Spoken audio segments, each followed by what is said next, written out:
میں مبلغ بنوں سنتوں کا، خوب چرچا کروں سنتوں کا، ہو کرم بہر خاک مدینہ۔ الحمدللہ رب العالمین، والصلاة والسلام علی سید المرسلین، اما بعد فاعوذ باللہ من الشیطان الرجیم، بسم اللہ الرحمن الرحیم، الصلاة والسلام علیک یا رسول اللہ،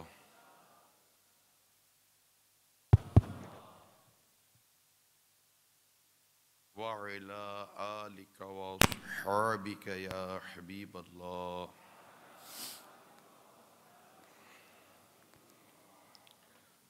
الصلاة والسلام علیک یا نبی اللہ،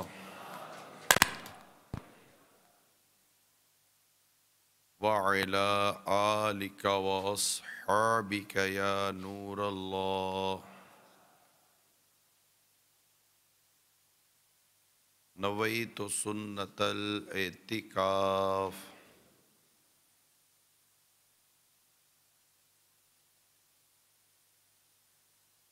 میٹھے میٹھے اسلامی بھائیوں، جب کبھی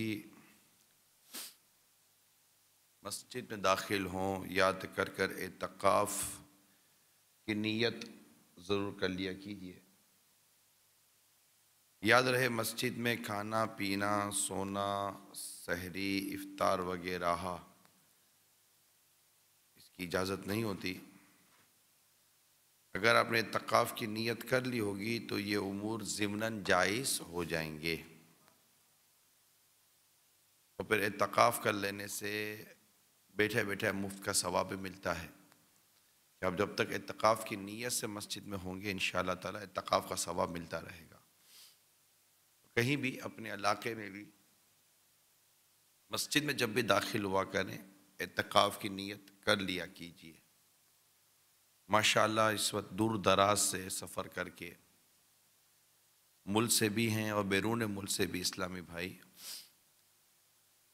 دعوت اسلامی کے عالمی مدنی مرکز فیضان مدینہ باب المدینہ کراچی پاکستان میں آئے ہوئے ہیں، اور ایک تعداد ہے جو شہدائے کربلا کے ایصال ثواب کے لیے یہاں جمع ہوئی ہے۔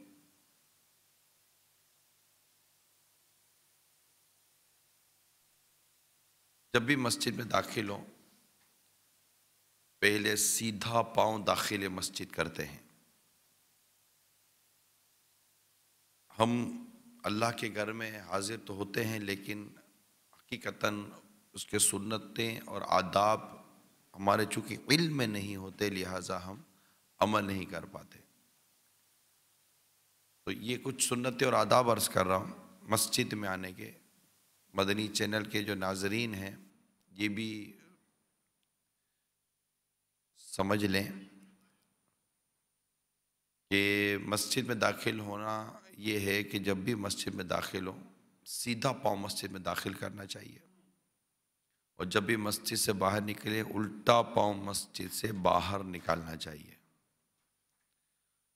جوتے جب بھی اتاریں، جوتے چپل پہلے الٹا پاؤں باہر نکالنا چاہیے۔ مسجد میں آنے کی بھی دعا یاد کر لیجئے، مسجد سے نکلنے کی بھی دعا یاد کر لیجئے۔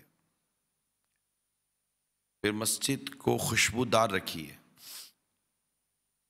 مسجد یہ اللہ کا گھر ہے، اور نو ڈاؤٹ کہ مسلمان مسجد کی بڑی عزت کرتا ہے، مسجد کا احترام کرتا ہے،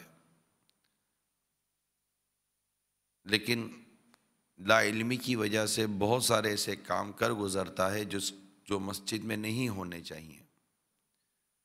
لہٰذا مسجد کو خوشبودار رکھنا چاہیے، بدبو سے، خواہ وہ منہ سے آتی ہو، بدن سے آتی ہو، کپڑوں سے آتی ہو،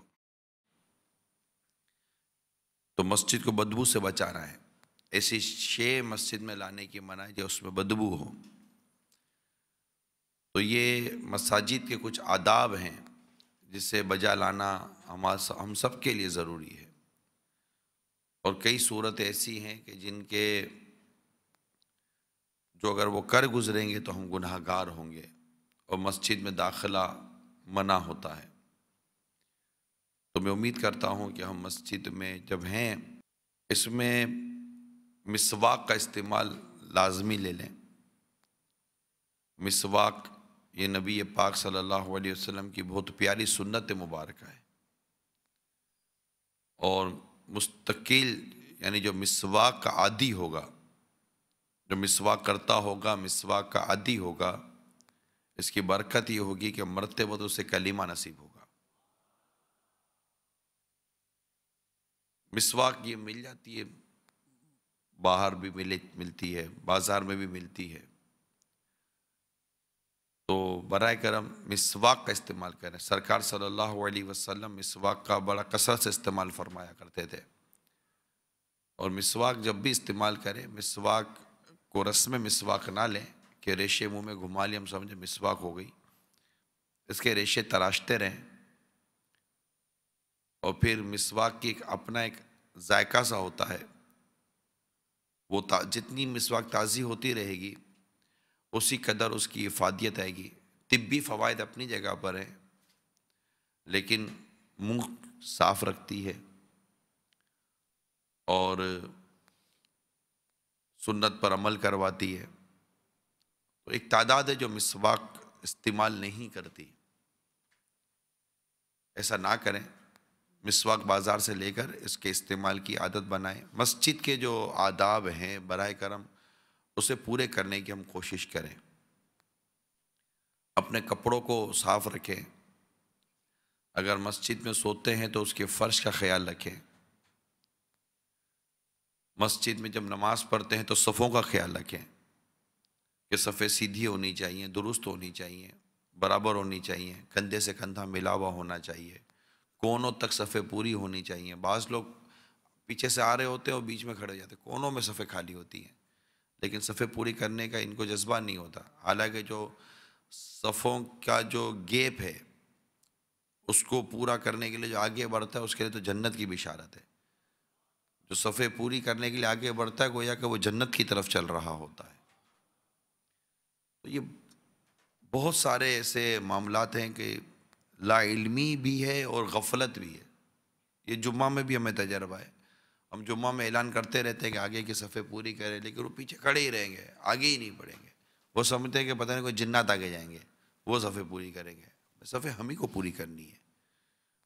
تو یہ ثواب بھی تو زیادہ ہے نا، جتنی آگے کی آپ آگے سے آگے بڑھتے چلے جائیں گے انشاءاللہ تعالیٰ ثواب بھی بڑھتا چلا جائے گا۔ اللہ تعالیٰ ہمیں مسجد کے آداب بجا لانے کی توفیق عطا فرمائے۔ کون کون عمل کرے گا؟ بالکل عمل کریں، اپنے کپڑوں کو پاک صاف رکھیں، بدبو سے بچا کر رکھیں، ایک مناسب سی عطر کی شیشی اگر میسر ہو تو جیب میں رکھیں، کسی سے مانگنے کی ضرورت نہیں ہے، یا ذرا عطر دینا کپڑوں پہ لگانا ہے۔ عطر ویسے اتنا سستا نہیں ہے کہ آدمی بانٹتا پھرے، تو ایک مناسب سی عطر کی شیشی وہ جیب میں رکھ لیجئے نارمل سی، اور وقتاً فوقتاً کپڑوں کو خوشبودار رکھنے کے لیے اس کا استعمال کیجئے۔ بدن سے بدبو آتی ہے تو نہانے کا اہتمام کیجئے، بدن کی بو زائل ہو جائے۔ بعض کے عمامے سے جو بدبو کے بھپکے آ رہے ہوتے ہیں ان کو نہیں پتہ ہوتا، وہ عمامہ اوپر ہے، ناک اس کی نیچے ہے، اوپر سے نیچے بدبو بیچارے کو آ نہیں رہی ہوتی، ناک اٹی ہوئی ہوتی ہے، بعض اوقات شروع میں بدبو آتی ہے، اس کے بعد بدبو بند ہو جاتی ہے۔ ساتھ والا اذیت میں ہوتا ہے، اس کو نہیں سمجھ پڑتی، اس کو کرتے سے بدبو آ رہی ہوتی ہے، گردن کی کونوں سے اس کے پاس پسینے کی بدبو آ رہی ہوتی ہے، اس کو نہیں اتنی شاید سمجھ پڑتی، بعضوں کا چادر سے بدبو آ رہی ہوتی ہے، بعضوں کے پاس تولیے ہوتے ہیں، وہ تولیے جب ایک سے نکالتے ہیں تو تولیے میں بدبو آ رہی ہوتی ہے، اور ان کو نہیں سمجھ پڑتی کہ ہمارے کپڑوں سے، ہمارے امامے سے، ہماری ٹوپی سے، ہماری چادر سے، ہمارے کرتے سے بدبو کے بھپکے آ رہے ہیں، ان کو شاید اندازہ نہیں ہوتا، لیکن آ رہی ہوتی ہے، ٹھیک ٹھاک آ رہی ہوتی ہے۔ اور بعض اوقات سامنے والے میں ہمت نہیں ہوتی کہ آپ کو کہہ سکے کہ آپ کے کپڑے سے یا آپ کے امامے سے بدبو آ رہی ہے، خود ہی اس کا اہتمام کریں. اب چاہے گھر کے اندر ہیں، محلے میں ہیں، مسجد میں ہیں، بازار میں. مسجد میں تو احکام سخت ہو جاتے ہیں. ہر جگہ اپنے آپ کو خوشبودار رکھنے کی کوشش کیجیے. انسان کی فطرت ہے، نیچر ہے کہ وہ بدبو سے دور بھاگتا ہے. آپ بھی دور بھاگتے ہیں. جس کے اندر سے بو آ رہی ہے نا، اس کو بھی بو پسند نہیں ہے. ایسا نہیں کہ وہ بدبو سونگھتا ہے تو اس کو زندہ رہنے کا شوق پیدا ہوتا ہے اور اس کو زندگی کی لذت محسوس ہو رہی ہوتی ہے. ایسا نہیں ہے کہ بدبو آ رہی ہوتی تو بدبو سے کوئی لطف اندوز ہو رہا ہوتا ہے. اس بیچارے کو پتہ ہی نہیں ہوتا کہ میرا وجود اس وقت مطلب کہ بدبو کے بھپکے چھوڑ رہا ہے. نہیں پتہ ہوتا، مگر آ رہی ہوتی ہے. بڑے بڑے جنٹل مین قسم کے لوگ ہوتے ہیں، جوتے اتارتے تو موزے سے بدبو آ رہی ہوتی ہے، موزہ اتارتے تو پاؤں سے بدبو آ رہی ہوتی ہے. ان کو یہ بھی نہیں سمجھ پڑتی کہ موزے کب بدلنے چاہیے. اور موزوں والے پاؤں جو یہ جوتے میں لے کے گھوم رہے ہوتے ہیں، جیسے جوتا اتارتے ہیں بدبو کے بھپکے نکلتے ہیں. موزے اتارتے تو بدبو کے بھپکے نکلتے ہیں. ایون کہ وہ نماز پڑھ رہے ہوتے ہیں تو ان کے پاؤں سے بدبو آ رہی ہوتی ہے موزوں کی. میں یہ وہ باتیں کر رہا ہوں جو خود میں نے پریکٹیکل سنگی ہیں، کیونکہ ہمت نہیں ہوتی بعض اوقات سمجھانے کی. بعض اوقات سمجھانے کا موقع ملتا ہے تو سمجھا بھی دیا جاتا ہے. تو یہ جو حاضرین ہیں، ہزاروں اسلامی بھائی ہیں، مختلف شہروں سے آئے، دیہاتوں سے بھی آئے، انٹیریئر سے بھی آئے، شہروں سے بھی آئے. اس میں تقریباً ایک جیسا معاملہ ہے. نہیں اس کو سمجھ پڑتی، بھلے وہ کوٹ پہنتا ہو یا وہ کوٹی پہنتا ہو یا وہ خالی کرتا پہنتا ہو، نہیں بعضوں کا سمجھ پڑتی اور بدبو آ رہی ہوتی ہے. اللہ ہم سب کو مسجد میں آنے جانے والا رکھے کہ مسجد میں آتے رہیں. مسجد، جس کو مسجد میں آتا جاتا دیکھو اس کے ایمان کے گواہ ہو جاؤ. نہیں، مسجد کو وہی لوگ آباد کرتے ہیں جو اللہ پر قیامت کے دن پر ایمان لاتے ہیں. ہمیں مسجد آباد کرنی ہے، مسجدوں میں آ کر نمازیں پڑھنی ہیں، ہمیں مسجد میں آ کر قرآن پڑھنا ہے، ہمیں مسجد میں آ کر عبادت کرنی ہے، اللہ کے گھر کو آباد رکھنا ہے. یہ انشاءاللہ تعالی ہم یہ کرتے رہیں گے. لیکن اللہ کے گھر کو خوشبودار بھی تو رکھنا ہے نا، بدبو والا بھی تو نہیں رکھنا. کہ آباد تو کروں لیکن بدبودار رکھوں، یہ کیسے ہو سکتا ہے؟ اسی طرح اپنے وجود کو بھی ایک صحابی فرماتے ہیں کہ میں خود بھی صاف ستھرا اور خوشبودار رہتا ہوں. یعنی عورت کو تو حکم ہے کہ اپنے شوہر کے لیے بناؤ سنگار کر کے رکھے، مگر وہ کہتے ہیں کہ میں بھی اپنے آپ کو خوشبودار اور درست رکھتا ہوں. دونوں کو ایک دوسرے کی ضرورت پڑتی ہے. تو کیا مطلب بس بدبو سے دور رہنا ہے. ہم رہیں گے تو ہمارے بچے بھی رہیں گے. کپڑے صاف ستھرے رکھنے، داغ دھبے والے کپڑے نہیں رکھنے. تو صاف ستھرے کپڑے پہنے، اجلے کپڑے پہنے، سنتوں برا لباس پہنے، سنتوں برا حلیہ اختیار کیجیے. انشاءاللہ تعالیٰ اس سے لوگ آپ کی طرف رغبت کریں. اس میں بالخصوص ماشاءاللہ ہمارے مبلغین اور ذمہ داران کی ایک تعداد بھی ہے، اور جہاں جہاں آپ دیکھ اور سن رہے ہوں گے سب کے سب نیت کریں. کیونکہ سب سے پہلے انسان دیکھ کر متاثر ہوتا ہے، پھر سن کر متاثر ہوتا ہے، پھر آپ کے ساتھ رہ کر متاثر ہوتا ہے. اگر سامنے والے کے وجود سے ہی کشش نہیں ہوگی تو وہ متاثر کیسے ہوگا؟ تو مونچھوں کو جس طرح تراشا ہوا ہونا چاہیے، امامہ جس طرح صاف ستھرا ہونا چاہیے، سر میں تیل لگا ہوا ہونا چاہیے. تیل بھی بدبو والا نہیں ہونا چاہیے. بعض ایسا تیل استعمال کرتے ہیں، ملتا سستا ہے اور تیل استعمال کرتے ہیں، مگر وہ تیل بدبو دار ہوتا ہے، ٹھیک ٹھاک بدبو چھوڑتا ہے. اور پھر اس پر 7 دن تک، 8 دن تک، 10 دن تک امامہ شریف بندھا ہوا ہے، ایسے کیسے ہی ٹوپی پر باندھا ہوا ہے، سخت ٹوپی پر یوں ہی رکھا ہے، یوں ہی پہن لیا، یوں ہی رکھا ہے، یوں ہی پہن لیا. تو اب وہ اندر میں پوری وہ ٹوپی بھی ہوتی ہے نا، وہ تیل سے تر بتر ہوئی ہوتی ہے. سب کو نوازتا ہے یہ تیلوں سے. اور سر بند کا وہ مزاج نہیں ہے کہ سر بند بھی باندھے. تو نرم ٹوپی پر، چپری ٹوپی، نرم چپری ٹوپی پر امامہ باندھیں، امامہ کھولتے رہیں پھر باندھتے رہیں، اچھی اچھی نیتوں کے ساتھ کھولتے رہیں گے، باندھتے رہیں گے، کھولتے رہیں گے. تو ہر پیج پر انشاءاللہ تعالیٰ گناہ بھی اترتے چلے جائیں گے، اور باندھتے رہیں گے تو ہر پیج پر انشاءاللہ نور ملتا چلا جائے گا. یہ کچھ آداب بیان کیے ہیں میں نے، معاشرتی آداب بھی ہیں، مسجد کے بھی اس میں آداب شامل تھے، گھر کے بھی آداب شامل تھے۔ اب آپ بچے کو لے لیں گے اپنے قریب، بلائیں گے بیٹا ہو تو بیٹا نہیں آتا، بیٹے کو بیٹا کیا بولے گا، ابو آپ سے بدبو آتی ہے،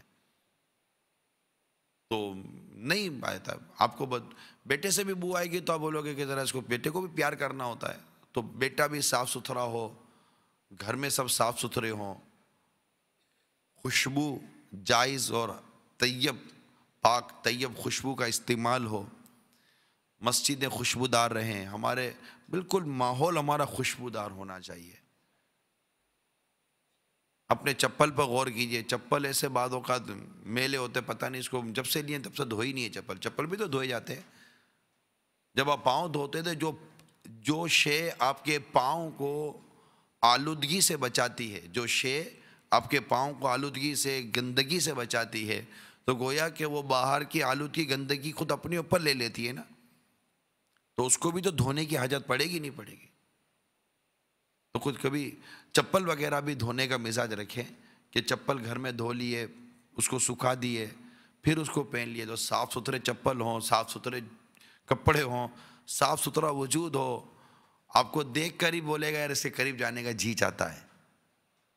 پھر جب قریب آئے تو پھر اس کو 2 مدنی پھول دے دیجئے، تو اس پہ منہ سے بدبو نہیں آنی چاہیے، ورنہ وہ سنے گا نہیں، تو پھر اس کو کچھ نیکی کی دعوت دے دیجئے۔ تو انشاءاللہ تعالیٰ امید ہے کہ اس سے نیکی کی دعوت کی دھومیں مچیں گی۔ اللہ تعالیٰ ہم سب کو عمل کرنے کی توفیق عطا فرمائے۔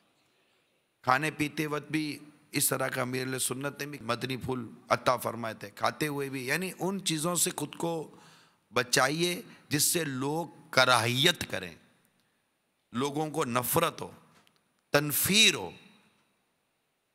جس سے باپا نے بتایا کہ کھاتے پیتے میں بھی ایسا پورا انگلیاں بھرتے ہیں، ہاتھ بھرتے ہیں، چاول سے، سالن سے، موج لگی ہوئی ہے، ان کو پتہ ہی نہیں ہے کہ کوئی کیا دیکھ رہا ہے، کیا سن رہا ہے، بس لگے ہوئے ہیں۔ یہ کھاتے ہوئے بھی اتنا ڈیسنٹ انداز ہونا چاہیے، مہذب انداز ہونا چاہیے۔ آئے ہیں تم سیکھ کر جائیں گے نا، دعوت اسلامی کے اجتماع میں آئیں، مدنی مرکز میں آئیں، یہ مینرز ہیں، اسلامک مینرز ہیں، ایٹیکیٹس ہیں، طور طریقے ہیں، عادات اور اطوار ہیں جو ہمیں دین، ہمارا اسلام ہمیں سکھاتا ہے۔ آپ ایک بار 3 انگلیوں سے کھانے کے عادی بن جائیں، یقین مانیے، میں آپ کو یقین دلاتا ہوں انشاءاللہ تعالی 3 انگلیوں سے چھوٹے نیوالے بنا کر اچھی طرح چبا کر کھانے کے آپ عادی بن جائیے، دوسرے لوگ آپ کو خود اپنا یاد آئے گا تو آپ کو عجیب لگے گا کہ یار میں ایسے کھاتا تھا جیسے یہ کھا رہا ہے، نہیں یار میں ایسا نہیں تھا، اور وہ یہ دانے گر رہے ہوں گے، اتنا نوالا اٹھائیں گے، تھوڑا سا کھائیں گے، باقی تھال میں گرا رہے ہوں گے، اب سامنے والے کو قرائت نہیں ہوگی آپ کے منہ سے دانے گر کر تھال میں گر رہے ہیں۔ جتنا آپ کو کھانا ہے اتنا اپنی طرف لے لیجئے یا اپنی پلیٹ میں نکال لیجئے، صاف ستھرا کر صاف ستھری انگلیاں کر آپ جب کھڑے ہوں گے تو کوئی کہے گا کہ یار بڑے تمیز والے آدمی نے کھانا کھایا ہے۔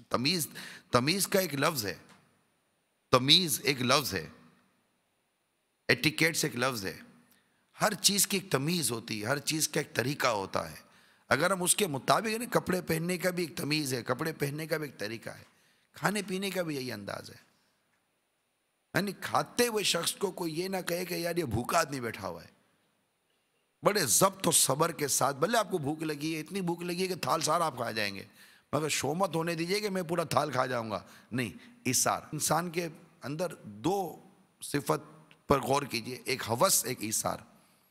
اگر آپ میں اور مجھ میں ہوس ہوگی، لالچ ہوگی نا، تو یہ درندگی پیدا کرتی ہے، بربریت پیدا کرتی ہے، جیسے کہ یزیدیوں میں ہوس تھی، لالچ تھی، مال کی اور منصب کی ہوس اور لالچ، اور دوسری طرف امام عالی مقام امام حسین رضی اللہ تعالیٰ عنہ کے قافلے میں ایثار تھا، قربانی تھی، ضبط تھا، برداشت تھا، صبر تھا، ہے یا نہیں؟ ہم جہاں بھی رہیں ضبط، برداشت اور صبر اس کو تھامے رکھیں، ہوس سے خود کو بچائیں، آ بھی رہی ہو تو دبائیں، لوگ دیکھ رہے ہو تو ان کو سمجھ آ جاتی ہے کہ یہ ہوسی ہے، کوئی یہ لالچی آدمی لگتا ہے۔ اللہ کرے کہ ہم اسلامی طور طریقے اور اسلامی جو معاشرتی نظام ہے، اسلامک سوشل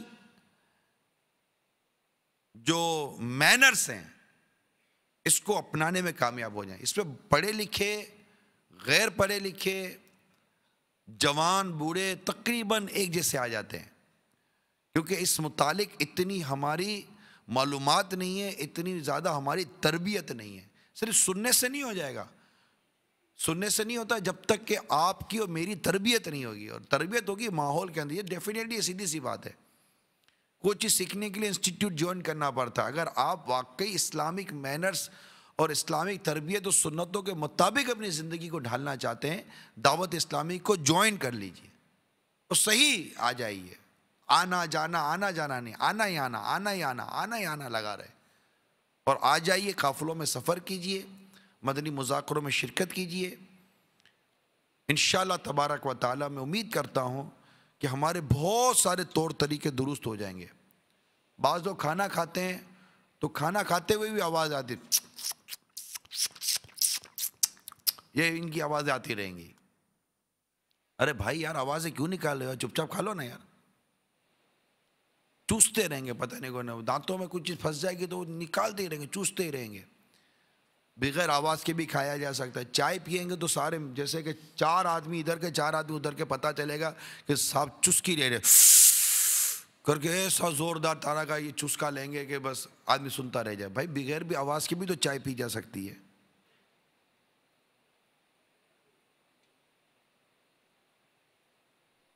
تو کھاتے ہوئے، پیتے ہوئے، اٹھتے ہوئے، بیٹھتے ہوئے، اٹھنے کا انداز بعض اوقات اتنا عجیب ہوتا ہے کہ شرمندگی سے انسان کی آنکھیں جھک جائیں۔ بیٹھنے کا انداز ایسا عجیب ہوتا ہے، پینٹ پہنی ہوئی ہوگی اور بس بیٹھنے کا بھی انداز نہیں آتا ہوگا، کرتا پہنا ہوگا تو گھٹنے سے اوپر کا تو کرتا ہے، یہ کیا پردے میں پردہ کرائے گا آپ کے؟ سوچئے ذرا، پلیز سوچئے۔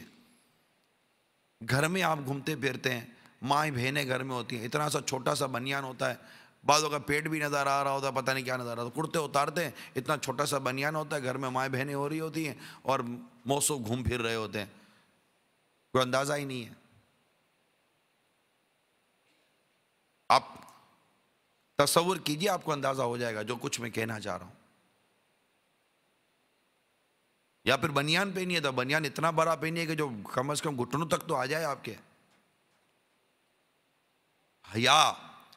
حیا ایسی شے ہے کہ حیا جتنی ہونا اچھی ہے، حیا جتنی ہو اچھی ہے۔ یہ گھر کے مینرز ہیں۔ گھر پہ دسترخوان پہ بیٹھے ہوئے ہیں، بچے بیٹھے ہوئے ہیں، گھر والے بیٹھے ہوئے ہیں، اب جو اچھی چیزیں پہلے اپنی پلیٹ میں، نلی نظر آئی اپنی پلیٹ میں، بوٹی نظر آئی اپنی پلیٹ میں، یہ نظر آیا اپنی پلیٹ۔ ارے بھائی بچے بیٹھے ہوئے ہیں، گھر کی عورتیں بیٹھی ہوئی ہیں، کچھ 2 چیزیں ادھر دے دو، 2 چیزیں ادھر دے دو، آپ ہی سارا کھا جاؤ گے۔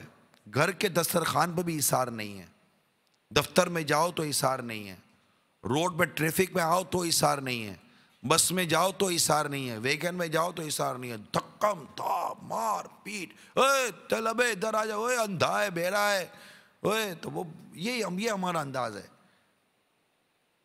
کیا درس حسینیت یہ ہے؟ کیا درس کربلا یہ ہے؟ کیا ہمارے دین کا، ہمارے اسلام کا درس یہ ہے؟ جو ہمارے بچوں پر، ہمارے چھوٹوں پر شفقت اور ہمارے بڑوں کی عزت نہیں کرتا، وہ ہم میں سے نہیں ہے۔ روڈ پہ جائیں گے تو مارا ماری ہوگی، مارکیٹ میں جائیں گے تو مارا ماری ہوگی، لڑتے جھگڑتے ہیں۔ یہ آپ سوچ، جو کچھ میں کہہ رہا آپ تصور باندھیے، لڑنا جھگڑنا، لڑنا جھگڑنا، جیسے کہ آج نیت کر کے نکلا ہوں گا جب تک 4 سے لڑوں گا نہیں گھر آؤں گا نہیں، بالکل وہ بہانہ نکالنا ہے کہ تو بس خالی میرے سے ٹکرا جا، میں آج موڈ میں آیا ہوں کہ میں نے بس آج کچھ نہ کچھ کرنا ہے۔ اور پھر 9-10 کا اگر روزہ ہوگا تو بولے گا دیکھ میرا روزہ آیا، دیکھ میں روزے سے ہوں، دماغ نہیں خراب کر۔ ارے روزہ تو صبر لاتا ہے، تیرا دماغ کیسے خراب ہو رہا ہے؟ امام حسین 3 دن کی بھوک اور پیاس میں کربلا میں صبر کرتے رہے، تم سے پنکھوں میں صبر نہیں ہوتا؟ وہ صبر کے ساتھ جان قربان کر کے آپ صبر کے ساتھ وقت تک قربان نہیں کر سکتے؟ یہ آئے ہیں، جب آئے ہیں مدنی چینل پر ہیں تو نیت کر لیجئے میٹھے اسلامی بھائیوں، برداشت پیدا کریں گے، برداشت کریں۔ آپ کو لگا زور سے کسی کا دھکا، کیا کریں گے؟ کیا کریں گے؟ کیسے برداشت کریں گے؟ اوے دیکھ برداشت کر رہا ہوں، کیسے برداشت کریں گے؟ جب کوئی دھکا مارے نا، ہو سکے تو اس کو دیکھ کے مسکرا دیجئے۔ دیکھیں کوئی آ کر دھکا مارتا نہیں ہے، یار چچا اچھا لگ رہا ہے، جا کر اس کو ذرا میں دھکا مارو، ایسا کوئی آ کر دھکا نہیں مارتا یار، لگ جاتا ہے دھکا، لگ جاتا ہے، بے احتیاطی ہوتی ہے، غفلت ہوتی ہے، کچھ بھی ایسا ہو جاتا ہے، دھکا لگ گیا، اب لگ گیا، اب آپ کو دھکا لگا، آپ فوراً بولے گا وہ اندھا ہے، یہی بولو گے آپ، اندھا ہے نظر نہیں آتا، وہ دوسرا دھکا مارے گا بولے گا نظر آتا ہے۔ تو ایسا نہیں، دھکا لگا یا کوئی ایسی آپ کو ہوا، کوئی سائیکل والے نے مار دیا، موٹر سائیکل والے نے مار دیا، اب چچا کو موٹر سائیکل والا مارے گا، موٹر سائیکل والے کی بھی خیر نہیں ہے، موٹر سائیکل کی بھی خیر نہیں ہے، چچا اپنا سارا غصہ اس پر اتارے گا۔ تو چچا ہو یا بھتیجا ہو، جو بھی ہیں آپ، بس یہ کربلا والوں کا صدقہ کاش نصیب ہو جائے، برداشت کرنا سیکھیے، برداشت کریں، صبر کریں، کوئی تکلیف دے گا صبر کریں، اور مسکرانا اختیار کیجیے۔ مسکرانا آتا ہے آپ کو؟ مسکرائیے۔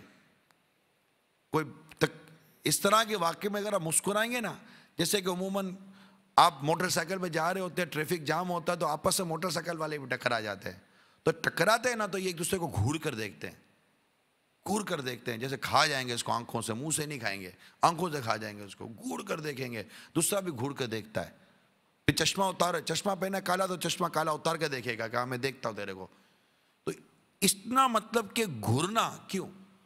آپ کو لگا، جیسے لگا یا لگ گیا، معذرت، مسکرا دیجئے، معذرت کہہ کر مسکرا دیجئے، وہ چلا جائے گا انشاءاللہ۔ اس کو غصہ آ بھی رہا ہوگا تو وہ ٹھنڈا ہو جائے گا۔ جب آپ فیضان مدینہ سے جائیں تو آپ کی اور ہمارے انداز میں تبدیلی آنی چاہیے۔ آپ جب اپنے محلے میں، اپنے گھر میں جائیں گے تو تبدیلی آنی چاہیے، حتیٰ کہ آپ جب گھر کا دروازہ بجائیں، دروازہ کھلے، دروازہ کھلتے گھر والوں کو لگے کہ ہاں یار یہ فیضان مدینہ سے مدینے کا فیضان لے کر آیا ہے۔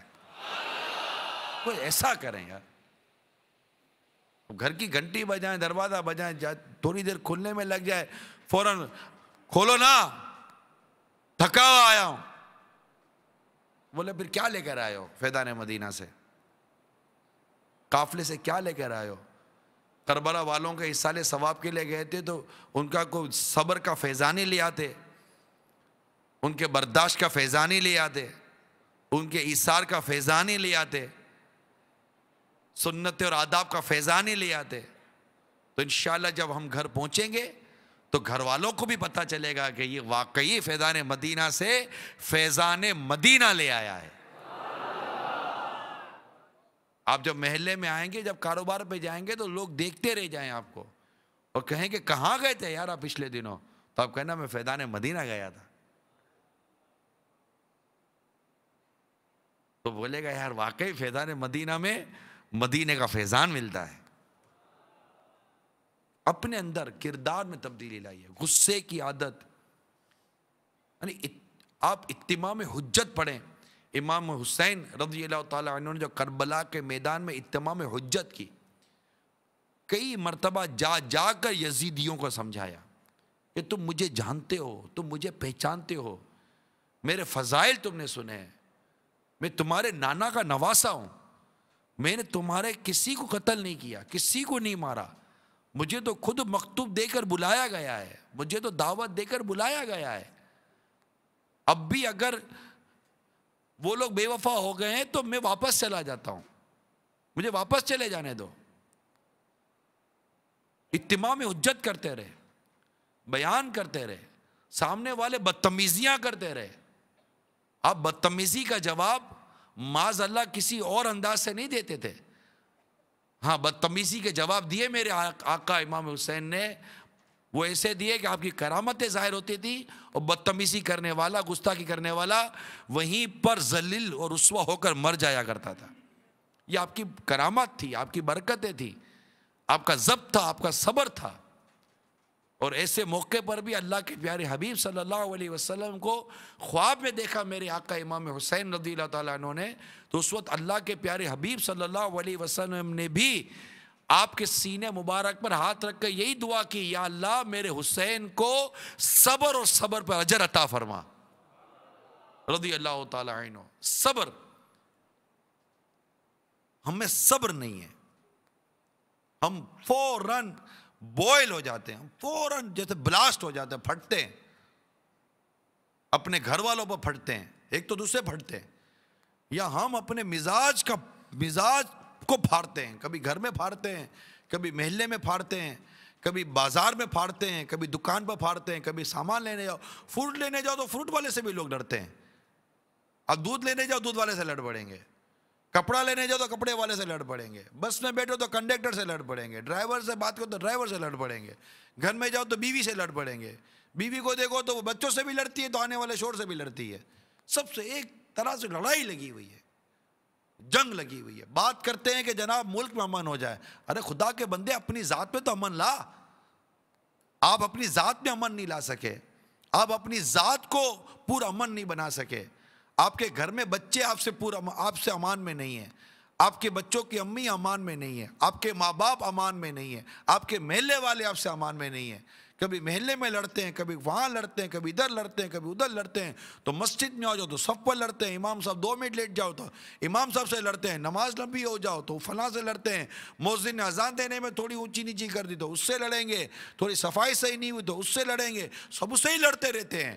اور جب بات کرنے کے لیے بیٹھیں گے، یار ہمارے ملک میں لڑائی بہت ہے، ارے بھائی تیرے اپنے وجود میں جو اتنی لڑائی ہے، تو خود ایک اپنے وجود میں جنگ عظیم بنا ہوا ہے، جب دیکھو میزائل لادے ہوئے جا رہا ہوتا ہے، کبھی کس پر میزائل مار رہا ہے، کبھی کس پر میزائل مار رہا ہے، پہلے تو اپنا طیارہ تو صاف کر، پھر دنیا بھی صاف ہو جائے گی۔ ہم خود لڑا کا طیارہ بنے ہوئے، جب دیکھو فائر، جب دیکھو فائر، زبان میں جیسے گن لگائی ہوئی ہے، وہ بھی لوڈڈ، کسی نے کچھ کہا ڈاپ فائر کر دیا، کسی نے کچھ کہا ڈائریکٹ فائر کر دیا۔ ہمارے وجود میں امن کہاں ہے؟ ہمارے وجود میں پیار کہاں ہے؟ ہمارے وجود میں صبر کہاں ہے؟ ہمارے وجود میں برداشت کہاں ہے؟ آپ بتائیے۔ تھوڑا سا کھانا 19-20 ہو جائے تو گھر میں آپ نہیں لڑتے، جو لڑتے ہیں وہ غور کریں، مدنی چینل پر بھی تو امید ہے کہ ایک تعداد بیٹھی ہوئی ہوگی، تو کربلا والوں کی یاد منا رہے ہیں نا، کربلا میں صبر تھا، کربلا میں صبر تھا، کربلا میں اللہ کی رضا پر راضی رہنے کا درس تھا، کربلا میں امتحان پر پورا ہونے کا درس تھا، کربلا میں ہمت تھی، کربلا میں طاقت تھی، کربلا میں اللہ اور اس کے رسول کے نام پر مٹ جانے کا جذبہ تھا، اللہ کی رضا پر راضی رہنے کا درس۔ دیکھیے کربلا کے واقعے میں کہ امام حسین رضی اللہ تعالیٰ عنہ کی جب ولادت ہوتی ہے، ولادت کے بعد ہی مشہور ہو گیا کہ آپ کی شہادت ہوگی، یہ آپ کی ولادت سے مشہور تھا کہ آپ کی شہادت ہوگی۔ کچھ سرکار صلی اللہ علیہ وسلم کو علم تھا کہ میرا حسین شہید کیا جائے گا، آپ کو تو وہاں کی کربلا کی مٹی لا کر دکھائی گئی تھی، سرخ مٹی، اور آپ اشک بہاتے تھے۔ علی المرتضیٰ شیر خدا کرم اللہ تعالیٰ وجہ الکریم جانتے تھے کہ میرا نور نظر کربلا کے میدان میں شہید کیا جائے گا۔ خاتون جنت فاطمہ زہرا رضی اللہ تعالیٰ عنہ جانتی تھی کہ میرا جگر کا ٹکڑا حسین کربلا کے میدان میں خاک و خون میں تڑپایا جائے گا۔ اہل بیت کے گھرانے والے جانتے تھے، امام حسن جانتے تھے میرا حسین کربلا کے میدان میں شہید کیا جائے گا، انہیں قتل کیا جائے گا۔ صحابہ کرام جانتے تھے، جیت صحابہ جانتے تھے، یعنی آپ کی ولادت سے ہی مشہور تھا کہ حسین رضی اللہ تعالی عنہ کربلا کے میدان میں شہید کیے جائیں گے۔ لیکن ہم نے کتابوں میں نہیں پڑھا، بلکہ یہ تو صراحت ہے کہ کیا سرکار صلی اللہ علیہ وسلم نے دعا کی، مولا میرے حسین کو اس آزمائش سے بچا لے؟ حالانکہ میرے آقا کی تو دعا قبول ہی قبول ہے. نہیں، کیا علی المرتضیٰ شیر خدا کرم اللہ تعالی وجہ الکریم نے آقا کی بارگاہ میں عرض کی، آقا یہ میرا لخت جگر، میرا نور نظر، آپ بھی اس سے بہت پیار کرتے ہیں، اسے سونگھتے ہیں، یہ آپ کے پھول ہیں، آقا دعا کر دیجئے کہ میرا یہ جگر کا ٹکڑا کربلا کے میدان میں خاک و خون میں نہ تڑپایا جائے، دعا کر دیجئے. نہیں، ایسی بھی کوئی روایت نہیں ملتی. خاتون جنت رضی اللہ تعالی عنہا، میرے آقا کتنی محبت کرتے تھے ان سے، کیا انہوں نے آ کر عرض کی، آقا میری آنکھوں کا تارا میرا حسین یہ کربلا کے میدان میں شہید نہ کیا جائے، دعا کر دیجئے؟ نہیں. کسی صحابی نے دعا کروائی؟ نہیں. کسی اہل بیت کے گھرانے نے دعا کرائی؟ فرد نے دعا کرائی؟ نہیں، کسی نے دعا نہیں کرائی. دعا ہوئی تو یہی ہوئی کہ یا اللہ حسین کو اس امتحان میں ثابت قدم رکھنا، کیونکہ امتحان سے بھاگنا یہ جواں مردی نہیں ہے. جواں مردی یہ ہے کہ امتحان میں ڈٹ کے رہے، ہمت کے ساتھ رہے، حوصلے کے ساتھ رہے، ضبط و صبر کے ساتھ رہے. آزمائشوں سے بھاگنا یہ مردانگی نہیں ہے. تو یہ درس ہے کربلا کا. اللہ کی رضا پر راضی رہنے والے تھے یہ. آپ کی آنکھوں کے سامنے علی اکبر شہید ہو رہے ہیں، اللہ کی رضا پر راضی رہ رہے ہیں. قاسم شہید ہو رہے ہیں رضی اللہ تعالی عنہ، اللہ کی رضا پر راضی رہ رہے ہیں. عباس علمدار رضی اللہ تعالیٰ عنہ شہید ہو رہے ہیں، اللہ کی رضا پر راضی رہ رہے ہیں. 6 ماہ کا علی اصغر آپ کی گود میں شہید ہو گیا، اللہ کی رضا پر راضی رہ رہے ہیں. خیموں میں خواتین، پردہ نشی خواتین، اہل بیت کی خواتین اللہ کی رضا پر راضی رہ رہی ہیں.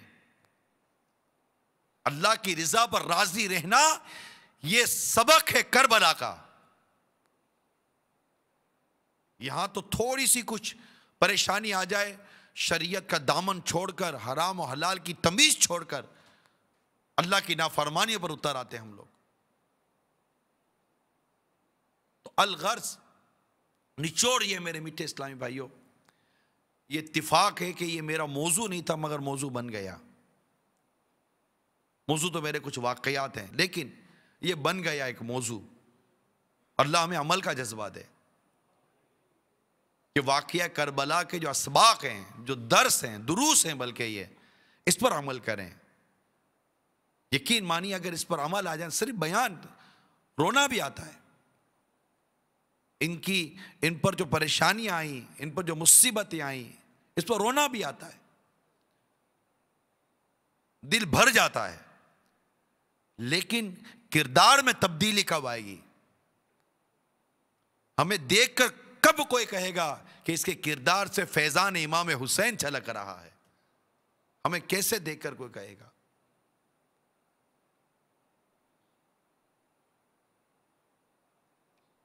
تو اللہ کی راہ میں اپنی جان قربان کرنا، اپنا مال قربان کرنا، اپنا سب کچھ قربان کر دینا، یہ ہے اسباق کربلا، درس کربلا، اور اس پر ہمیں عمل کرنا چاہیے. کل بھی میں نے اسی پر عرض کی تھی کہ کچھ ایسا کریں کہ یہ ایام ہماری کردار کی تبدیلی کا سبب بنے. جیسے کل کچھ ظاہری کردار بدلنے پر عرض کیا تھا، لیکن ہمارے باطن کے اندر، یعنی ہمارے وجود کے اندر جو برداشت نہیں ہے، ضبط نہیں ہے، ہم لڑ پڑتے ہیں، فوراً بلاسٹ ہو جاتے ہیں. یوں سمجھے کہ ہمارا جو مزاج ہے نا، یہ پہلے سے ہی ہاف بوائل ہے، نیم گرم پانی والا ہمارا مزاج ہے. تھوڑی سی خلاف مزاج کی آگ جلتی ہے، ہم فوراً ابل پڑتے ہیں، گھر میں لڑ پڑتے ہیں. غصے میں لوگ طلاق دے دیں. بس طلاق کون محبت میں دے گا؟ غصے میں ہی دے گا یار. چھوٹی چھوٹی باتوں پر طلاق. برداشت اور صبر نہیں ہے. چھوٹی چھوٹی باتوں پر اٹھا کر تیزاب اپنی گھر کی عورت کے منہ پر ڈال دیتے ہیں. برداشت نہیں ہے. غیرت کے نام پر خود کو تو خودکشی کرتے ہی ہیں, بیوی بچوں اور گھر والوں کو بھی قتل کر دیتے ہیں خنجر سے مار کر. آپ کو نہیں پتا جو میں کہہ رہا ہوں, کیا یہ نہیں ہو رہا؟ غیرت کے نام پر کر رہے ہیں. کیا قوت برداشت نہیں ہے؟ دیکھتے ہیں فوراً سمجھتے ہیں کہ پتہ نہیں یہ کیا ہو رہا ہے. جاتے ہیں کھنجر اٹھاتے ہیں, پہلے بچے کی ماں کو ماریں گے, پھر بچے لپٹیں گے ہوتے ان کو قتل کریں گے, خون کر دیں گے, پھر خود کو بھی مار دیں گے, گولیاں کھا لیں گے. ماں میں برداشت نہیں ہے, بچے اٹھاتی ہے دریا میں کود جاتی ہے, مر جاتی ہے, خودکشی کر لیتی ہے, بچوں کا قتل بھی کر دیتی ہے. قوت برداشت نہیں ہے. اگر قوت برداشت ہو, اللہ کی رضا پر راضی رہنے کا جذبہ ہو, تو کیا کوئی یوں بھوک کی وجہ سے, غربت کی وجہ سے خودکشیاں کرے گا؟ کبھی بھی نہیں. خودکشی کیوں کر رہے ہیں لوگ؟ ایک تو جہالت, علم کی کمی, پھر کربلا والوں کا یہ درس, اتنی پریشانیاں ہیں. لیکن پریشانیوں کا سامنا کریں, یہ عام کریں, لوگوں میں برداشت کی قوت پیدا کروائیں. میٹھے اسلامی بھائیوں, یہ ہوگا مدنی قافلوں میں سفر کرنے سے. میں ایسے ہی نہیں کہہ رہا. آپ بس میں جائیں گے, مسجد میں جائیں گے, محلوں میں جائیں گے, لوگوں کو نماز کی دعوت دیں گے, کوئی آئے گا کوئی نہیں آئے گا, کوئی سنے گا کوئی نہیں سنے گا.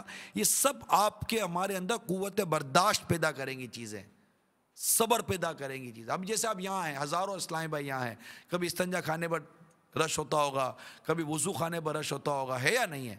اب آپ لڑیں گے تو پھر اپنا اجر ضائع کریں گے. یہ ہو سکتا ہے بعض صورتوں میں گناہ گار ہو جائیں, لیکن آپ کو یہاں بھی ضبط اور صبر کرنے کا موقع مل رہا ہوگا.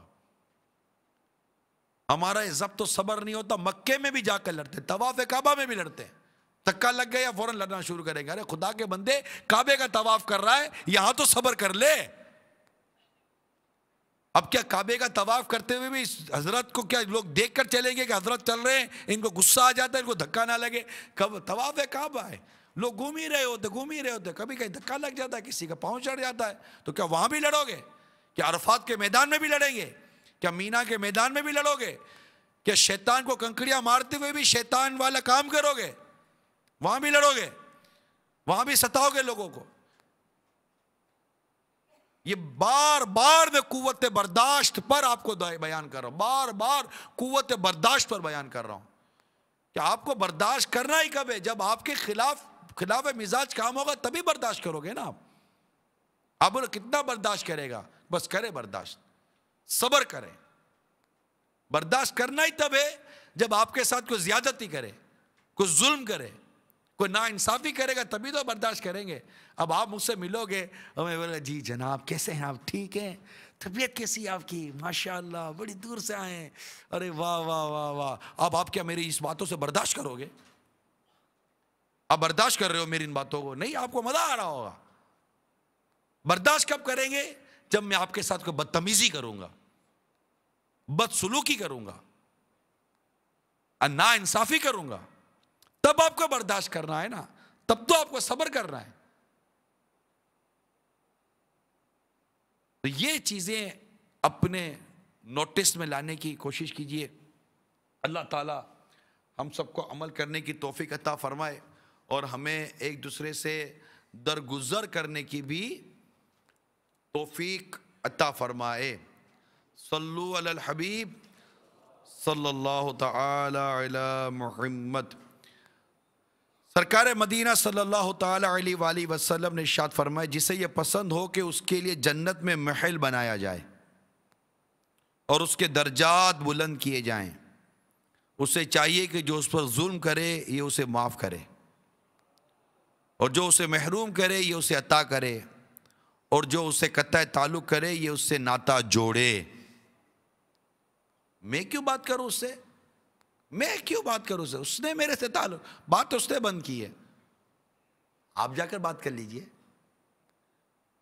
آپ بات کر لیجئے, میں کیوں بات کروں اس سے؟ تعلق تو اس نے توڑا ہے, آپ جا کر جوڑ لیجئے. میں کیوں معاف کروں؟ ظلم تو اس نے کیا ہے, آپ معاف کر دیجئے. میں اسے دعوت کیوں دوں؟ اس سے تو مجھے محروم کیا تھا، آپ دعوت دے دیجئے۔ جو تجھے ظلم کرے اسے معاف کر، جو تجھے محروم کرے اسے عطا کر، جو تجھ سے توڑے تو اس سے جوڑ۔ اللہ کے پیارے حبیب کا فرمان ہے کہ تمہیں جنت میں محل عطا کیا جائے گا۔ کیا یہ برداشت کرنا، صبر کرنا، معاف کرنا اگر جنت میں محل دلا دے تو یہ سودا سستا ہے یا مہنگا ہے؟ وہ تو نہایت سستا سودا بیچ رہے ہیں جنت کا، وہ تو نہایت سستا سودا بیچ رہے ہیں جنت کا۔ ہم مفلس کیا مول چکائیں، اپنا ہاتھ ہی خالی ہے۔ ایک کاش کہ ہمارے اندر قوت برداشت آ جائے۔ اب کون کون برداشت کرے گا؟ ہاں بالکل پکی نیت کریں۔ دیکھیں ہم آئے ہیں تو ہمیں اس معاشرے کو سنوارنا ہے۔ آپ کئی محلوں کے لوگ ہیں، کئی علاقوں کے لوگ ہیں، آپ کوئی ایک محلے کے نہیں ہیں۔ پنجاب کے بھی آئے ہیں، خیبر پختونخوا کے بھی آئے ہیں، اور ہمارے یہ یو کے سے بھی اسلام بھائی آئے ہیں، پتہ نہیں کہاں کہاں سے آئے ہیں، باب الاسلام کے ہیں، باب المدینہ کے ہیں، جو یہاں آئے ہیں، آپ پنجاب کے ہیں، شاید کشمیر سے بھی آئے ہیں، کے پی کے سے تو آئے ہیں، کشمیر سے بھی آئے ہیں، اور پھر مدنی چینل کے ذریعے ہو سکتا ہے کہ ہند میں بھی اسلامی بھائی دیکھ اور سن رہے ہوں، بنگلہ دیش میں، یو کے میں، یورپ میں۔ اگر ہم اپنے کردار میں ضبط اور صبر و برداشت لے آئیں اور اللہ کی رضا پر راضی رہنا لے آئیں کہ اللہ نے جو ہمارے مقدر میں کیا وہی ہونا ہے، انشاءاللہ تعالی مدینہ مدینہ ہو جائے گا۔ اس سے ہمارے یہاں بہت ساری چیزیں درست ہو جائیں گی، سود سے نجات ملے گی، رشوت سے نجات ملے گی، بدعنوانیوں سے نجات ملے گی، ایک خدا کا خوف دل میں پیدا ہوگا، شرم و حیا پیدا ہوگی، اور ہمارا معاشرہ مدینہ مدینہ ہو جائے گا۔ اب اس کی نیکی کی دعوت بھی عام کریں، تبلیغ دین کریں۔ ہم نے سنا، ہمارے اگر سمجھ میں آیا، ہمارے دل میں بات اتری ہے، تو اب یہ نیت کرے کہ میں انشاءاللہ دوسروں تک بھی پہنچاؤں گا، اور آپ کے مزاج سے آج ہی ابھی اسی گھڑی سے ضبط، صبر، برداشت اور مسکراہٹ والا معاملہ شروع ہو جانا چاہیے۔ مسکرائیں گے کیسے؟ آپ کو تو ابھی بھی آپ نہیں مسکرا پاتے تو کیسے ابھی کہہ رہا ہوں تب نہیں مسکرا رہے، جب دھکا لگے گا تو کیسے مسکراؤ گے؟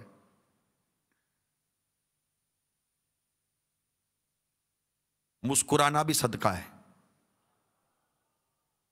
ایک صحابی فرماتے ہیں کہ بخاری شریف کی حدیث ہے کہ میں نے جب بھی سرکار کو دیکھا مسکراتے ہوئے ہی دیکھا، صلی اللہ تعالی علیہ وسلم۔ اب ایک موقع محل ہوتا ہے، اب کوئی آپ کو آ کر کہے گا کہ وہ میرے ابو کا انتقال ہو گیا تو آپ مسکراؤ گے تو نہیں نا، کہ مجھے مسکرانے کا سمجھایا گیا تھا، اب اس کے باپ کا انتقال ہوگا اور آپ مسکراتے رہیں گے؟ نہیں، اب وہاں افسوس کریں گے، اس کے سامنے دکھ کا اظہار کریں گے، اس کے ساتھ تعزیت کریں گے۔ لیکن نارملی طور پر انشاءاللہ تعالیٰ اگر ہم اس طرح رہیں گے نا، یقین مانیے نہ رکشے میں لڑائی ہوگی، نہ ویگن میں لڑائی ہوگی، نہ محلے میں لڑائی ہوگی، نہ ہوٹل میں لڑائی ہوگی، امن ہو جائے گا۔ آپ اپنے کردار میں امن لے آئیے، انشاءاللہ ملک میں امن ہو جائے گا۔ آج ملک میں امن، پیار اور محبت کی باتیں ہیں نا، ایک موضوع ہے امن پیار محبت ہونا چاہیے، امن پیار محبت ہونا چاہیے۔ آپ ہو جاؤ امن پیار اور محبت کے پیکر، انشاءاللہ سب مدینہ مدینہ ہو جائے گا۔ آپ ہو جائیے نا، آپ اپنے کردار میں امن لے آئیے نا، اپنے کردار میں پیار لے آئیے، اپنے کردار میں صبر لے آئیے، برداشت لے آئیے، ایک دوسرے کو قبول کرنے کا جذبہ لے آئیے۔ پھر ایک اور بات، میرا حق مجھے دے دو، ایک آواز ہے میرا حق مجھے دے دو۔ ہر کوئی اگر اپنا ہی حق مانگتا رہے گا تو دوسروں کا حق کون دے گا؟ آپ اپنا ذہن یہ بنائیے کہ میں نے دوسروں کا حق ادا کرنا ہے۔ آپ اپنا ذہن کیا بنائیں گے؟ یعنی ہر فرد یہ ذہن بنائے کہ میں نے ماں باپ کا حق ادا کرنا ہے، میں نے پڑوسیوں کا حق ادا کرنا ہے، میں نے اولاد کا حق ادا کرنا ہے، بچوں کی امی کا حق ادا کرنا ہے، میں نے کرنا ہے۔ میں آپ سے اس بات کر، ٹھیک ہے، میں نے حق ادا کرنا ہے، میں نے راہ چلنے والوں کا حق ادا کرنا ہے، میں نے گاہک کا حق ادا کرنا ہے، میں نے مسجد کا حق ادا کرنا ہے، میں نے اسلام کا حق ادا کرنا ہے، میں نے قرآن کا حق ادا کرنا ہے، میں نے اہل بیت کی محبت کا حق ادا کرنا ہے، محبت صحابہ کا حق ادا کرنا ہے۔ اگر آپ کا اور ہم سب کا یہ ذہن بن جائے میں نے حق ادا کرنا ہے، جب سارے ایک دوسرے کے حقوق ادا کرنے والے بنیں گے، میں نے سوچا کہ میں آپ کا حق ادا کروں گا تو کوئی سوچے گا کہ وہ میرا حق ادا کرے گا نا، کیونکہ ہر کوئی اپنے اوپر سے حق اتارے گا، نہ کہ سب سے حق مانگے گا۔ اگر سارے کے سارے حق ہی مانگتے رہیں گے تو حق دے گا کون؟ ہم دوسروں کے حقوق ادا کرنے والے بن جائیں کہ مجھ پر کسی کا حق نہ رہ جائے، مجھ پر کسی کا قرضہ نہ رہ جائے، میں ظالم بن کے نہ مروں، میں مظلوم بن کے مروں، میں اس حال میں نہ مروں کہ میں ظالم ہوں۔ ظالم تو یزید تھا، یزید سے نفرت ہے نا، ہونی چاہیے۔ یزید کون تھا؟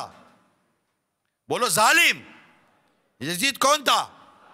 یزیدی کون تھے؟ ظالم۔ اور امام علی مقام مظلوم۔ ان کے رفقا کیا تھے؟ مظلوم تھے۔ ظالم کون تھا؟ یزید اور اس کا لشکر، اور مظلوم کون تھے؟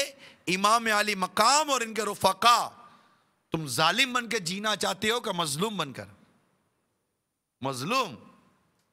کہ میرے امام مظلوم تھے، مظلوم بن کے جئیں گے تو مظلوم آستین نہیں چڑھایا کرتے، مظلوم تڑیا نہیں مارا کرتے، مظلوم بدماشیاں نہیں، مظلوم شریف آدمی ہوتا ہے، مظلوم یہ شریف آدمی ہوتا ہے۔ شریف آدمی بدماشیاں نہیں کرتے، جو بدماشی کرے وہ شریف نہیں ہوتا، اور جو شریف ہو وہ بدماشی نہیں کرتا۔ شریف آدمی نہیں بولے گا مجھے جانتا نہیں ہے، یہ شریف آدمی تھوڑی بولے گا مجھے جانتا نہیں ہے، بتاتا ہوں۔ یہ شریف آدمی کبھی نہیں بولے گا۔ شریف آدمی تو شریف ہوتا ہے، اس کو دھکا بھی مارو تو بیچارہ کیا کر لے گا، شریف آدمی ہے، ڈرپوک نہیں، شریف۔ ہم ڈرتے ہیں اللہ سے، لوگوں پر ظلم کرنے سے ڈریں گے، ہم اللہ سے ڈریں گے۔ ہمیں جہنم سے ڈر لگتا ہے، جہنم کی آگ سے ڈر لگتا ہے، قبر کے اندھیرے سے ڈر لگتا ہے۔ مظلوم رہیں گے، مظلوم مریں گے، انشاءاللہ قبر میں بھی نور ہوگا اور قیامت کے دن بھی نور ملے گا انشاءاللہ تعالی۔ اللہ عمل کرنے کی توفیق عطا فرمائے۔ تو مظلوم رہنا، مظلومیت یہ درس کربلا ہے، مظلوم رہے۔ پھر والد کا جذبہ دیکھیے کہ علی اکبر رضی اللہ تعالیٰ عنہ اجازت مانگ رہے ہیں کہ ابا اجازت دے دو کہ میں بھی اللہ کی راہ میں شہید ہونا چاہتا ہوں۔ والد صاحب نے اپنا بیٹا راہ خدا میں قربان کر دیا۔ درس کربلا ہے۔ آپ بھی اپنا ایک آدھ بیٹا دے دو بھائی دین کی راہ میں، کہ بیٹا آپ جاؤ اور دین متین کی خدمت کرو، سنت کی خدمت کرو۔ یہ دعوت اسلام والے 12 ماہ کہتے ہیں نا، تم 12 ماہ کے قافلے میں چلے جاؤ، جاؤ بیٹا 12 ماہ کے قافلے میں جاؤ۔ تو یہ کاش کہ ہمیں جذبہ نصیب ہو جائے کہ 12 ماہ کے قافلوں میں سفر کر جائیں۔ ایک بزرگ نے اپنی اولاد اللہ کی راہ میں وقف کر دی، گھومتے رہے گھومتے رہے گھومتے رہے گھومتے رہے، اللہ کی راہ میں گھومتے رہے۔ برسوں کے بعد ماں باپ کی یاد آئی، گھر پہنچے، دروازہ بجایا، کون؟ جواب میں انہوں نے اپنا نام بتایا، آپ کا بیٹا فلاں۔ کہا ہمارا ایک ہی بیٹا تھا اس نام کا، ہم نے اسے اللہ کی راہ میں دے دیا، اور جو ہم اللہ کی راہ میں دے دیتے ہیں اس کو واپس نہیں لیتے۔ یہ کہہ کہ دروازے سے ہی اپنا بیٹا واپس کر دیا۔ تو کیا یہ نہیں ہو سکتا کہ آج اتنے ہزاروں، اور ہو سکتا ہے مدنی چینل پہ لاکھوں عاشقان اہل بیت، عاشقان صحابہ ہوں، کیا یہ نہیں ہو سکتا کہ آپ کے گھر کا ایک فرد، ایک بیٹا، جب میں والد صاحب سے عرض کر رہا ہوں فی الحال، ایک بیٹا آپ کے گھر کا، آپ اسے اللہ کی راہ میں دے دیں۔ تصور کیجئے علی اکبر رضی اللہ تعالی عنہ کا، تصور کیجئے علی اصغر رضی اللہ تعالی عنہ کا، تصور کیجئے امام قاسم رضی اللہ تعالیٰ عنہ کا، ہم تو ان کی یاد بنانے بیٹھے نا، اور ان کی یاد میں سب سے بنیادی درس تو قربانی ہے. سب سے بنیادی درس کیا ہے؟ قربانی ہے. تو انہوں نے تو اپنی اولاد کو اللہ کے نام پر قربان کر دیا نا، جان دے دی نا. تو میں تو آپ سے یہ کہہ رہا ہوں کہ آپ اپنا ایک بیٹا، یاد کربلا، درس کربلا، اسباق کربلا پر بیان ہو رہا ہے، اب ایک بیٹا اپنا کہ اللہ کی راہ میں نہیں دے سکتے. آپ بولو گے کیسے؟ میں کہوں گا عالم بنا دو اس کو، عالم بنائیں. چلے جن کی اولاد ہے یا جن کی اولاد نہیں ہے، آگے اگر اولاد ہوئی تو عالم بناؤں گا. ہے کوئی نیت کرنے والا؟ نہیں. اچھا باقی ڈاکٹر بنائیں گے، انجینئر بنائیں گے، پروفیسر بنائیں گے، پائلٹ بنائیں گے، ہوا جہاز دوڑائے گا، ہوا جہاز دوڑائے گا، میم صاحب کو بھی لے جائے گا اور ماں باپ کو چھوڑ جائے گا کہ آپ رہو گھر کے اندر، میں جہاز اڑایا، میں چلا، میں یورپ چلا، میں امریکہ چلا، میں فلاں جگہ چلا، آپ رہو یہاں غربت کی زندگی گزارو. میں یہ میم صاحب کو لے کر شادی کرے گا، اڑ کے چلا جائے گا. یا پھر زیادہ پڑھا لکھا ہوگا تو اولڈ ہاؤس میں داخل کروا دے گا بوڑھے ماں باپ کو. ایک عالم ثابت نہیں کر سکتے آپ. ایک عالم ہو، واقعی عالم ہو، ایک عالم ثابت نہیں کر سکتے. عالم ہو جو اپنے ماں باپ کو اولڈ ہاؤس میں داخل کروا چکا ہو. ایک عالم. یہ جتنے اولڈ ہاؤس کے اندر ماں باپ پڑے ہوں گے نا، ان کے بچوں کا آپ ہسٹری دیکھ لیجئے، دنیا بھر میں دیکھ لیجئے. یہ بہت زیادہ پڑھے لکھے ہوں گے، بہت زیادہ وہ بن گئے ہوں گے، ان کے ماں باپ آپ کو اولڈ ہاؤس میں ملیں گے. بلکہ میرا تو یہ گمان ہے، میرا وہ دعوت اسلامی جو واقعی دعوت اسلامی والا ہوگا اور صحیح معنوں میں دعوت اسلامی کے انداز اور امیل سنت کی تعلیمات پر عمل کرنے والا ہوگا، ایسا کوئی دعوت اسلامی والا بھی آپ ثابت نہیں کر سکتے جس نے اپنے ماں باپ کو اولڈ ہاؤس میں داخل کروا دیا ہو. نہیں کر سکے، انشاءاللہ نہیں کریں گے. امیل سنت کا آج تک چیلنج ہے، ایک عالم کو ثابت کر دے جس نے خودکشی کی ہو. ایک عالم، واقعی عالم ہو، دین کا عالم ہو، دین پڑھا ہو، اس نے خودکشی نہیں کرے گا. یہ پڑھے لکھے اور اس طرح کے لوگ خودکشیاں کر جاتے ہیں تنگ آ کر. عالم اللہ کی رضا پر راضی رہے گا، ماں باپ کی خدمت کرے گا، بیوی بچوں کے حق ادا کرے گا. عالم ہے وہ، معاشرے کو اچھا بنائے گا. یونیورسٹی اور کالجز کے جب امتحانات ہوتے ہیں تو باہر رینجرز کھڑی ہوئی ہوتی ہے، پولیس کھڑی ہوئی ہوتی ہے نہیں ہوتی؟ ہوتی ہے نہیں ہوتی؟ کہ اندر میں لڑائی ہو جائے گی. کبھی کسی مدرسے کے باہر پولیس دیکھیے کہ امتحان ہو رہا ہے مدرسے کا اور اس کے باہر پولیس اور رینجرز کھڑی ہوئی ہو؟ نہیں. کبھی کسی سنی جامعہ کے باہر جب امتحان ہو رہا ہو جا کر یہاں بھی امتحانات ہوتے ہیں طلبہ کے. کئی طلبہ جامعہ کے یہاں آتے ہیں، یہاں بھی امتحان ہوتے ہیں. پتہ بھی نہیں ہوتا کہ کب امتحان ہوئے کب امتحان ختم ہو گئے. جو علم سیکھے گا، علم دین سیکھے گا، عاشق صحابہ اور عاشق اہل بیت، صحیح معنی میں عاشق رسول ہوگا، اس سے آپ اس طرح کی چیزیں نہیں دیکھو گے اور یہ معاشرہ سنواریں گے. اگر آپ اپنے بچوں کو عالم، مفتی اور حافظ نہیں بنائیں گے، دین کا نظام، دین کا یہ سارا معاملہ کیسے چلے گا؟ آپ بتائیے. مسجد میں امام ہم کو چاہیے، مسئلہ پوچھنا ہے تو عالم و مفتی ہم کو چاہیے، اور آپ بولو کہ ہم نہیں دے سکتے. ایک تعداد ہے جو نہیں دیتی. تو کربلا میں تو دین بچایا گیا نا، اور دین بچانے کے لیے اپنی اولاد قربان کی گئی. آج گناہوں کی جو اتنی یلغار آئی ہوئی ہے معاشرے پر، کیا اس کے متعلق آپ کو کوئی احساس نہیں آ رہا کہ بیٹا ذہن بنائیے، بیٹا تو عالم بن جا، عالم بن اور دعوت اسلامی کا مبلغ بن اور دنیا بھر میں نیکی کی دعوت عام کر. آپ ڈریے اس وقت سے کہ یہ بچے کچے کپڑے بھی کہیں ایسا نہ کم ہو جائیں جو عورتوں کی بدنوں پہ رہ گئے. ڈریے اس وقت سے. آج آپ کے میری بچیاں وہ کپڑے نہیں پہن رہی، لیکن کل معاشرہ کس سمت جاتا ہے آپ اور میں نہیں جانتے. اندازہ کیجئے 10 سال پہلے چلے جائیے، اب آج 10 سال کے بعد سوچئے، آئندہ 10 سال کا سوچئے کہ حالات کیا ہونے والے ہوں گے، ایک اندازہ کیجئے۔ اگر ہم اسی طرح نیکی کی دعوت سے سستی کریں گے، علم دین سے دور رہیں گے، اپنے بچوں کو مدارس سے دور رکھیں گے، حافظ نہیں بنائیں گے، عالم نہیں بنائیں گے، مفتی نہیں بنائیں گے، مبلغ نہیں بنائیں گے، کیسے کام چلے گا؟ آپ کے گھر پر ایک پریشانی آتی ہے، آپ اپنا بچہ اٹھا کر انگریزوں کے حوالے کر دیتے ہو، بیٹا جا کما کر لے آ، بھلے کفرستان میں رہنا پڑے لیکن کما کر لا۔ ماں بیمار ہے تو باپ بولتا ہے بیٹا آنے کی ضرورت نہیں ہے، میں ہوں نا، تو صرف ہم کو ڈالر اور پاؤنڈ اور درہم اور دینار بھیجتا رہے۔ بیوی بیمار ہے، نہیں نہیں بیٹا آنے کی ضرورت نہیں ہے، تیرے ماں باپ زندہ ہے نا، تو صرف ادھر سے پیسے بھیجتا رہے، تجھے آنے کی ضرورت نہیں ہے۔ گھر میں خوشی ہے، غم ہے، کوئی آنے کی ضرورت نہیں ہے، تو بیٹا دولت بھیجتا رہے، پیسے بھیجتا رہے، ہمارے حالات صحیح نہیں ہیں، تو آئے گا ٹکٹ کا خرچہ ہوگا، ایئر لائن کا خرچہ ہوگا، اتنا خرچہ کرنے کی کیا ضرورت ہے؟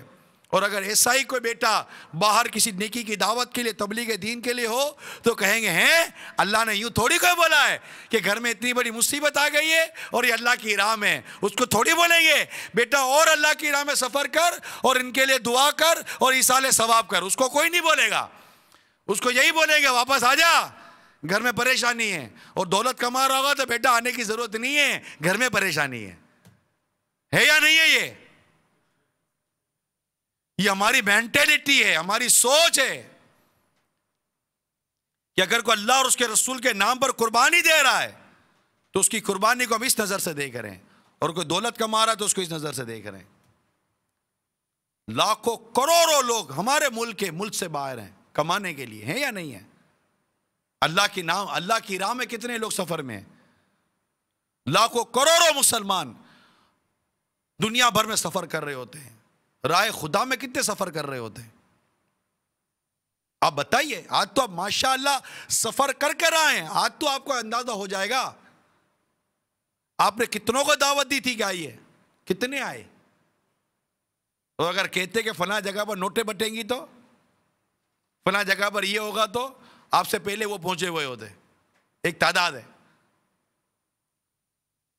تو اگر یہ صورتحال پر آپ کی نظر نہیں ہے، میڈیا کی بے حیائی اور برائیوں پر اگر آپ کی معلومات نہیں ہے، میں نہیں کہوں گا نظر نہیں ہے، اللہ کرے کہ اس پر نظر پڑے ہی نہ ہماری، تو کیا میڈیا کے ذریعے پھیلنے والی برائی اور بے حیائی آپ کے علم میں نہیں ہے؟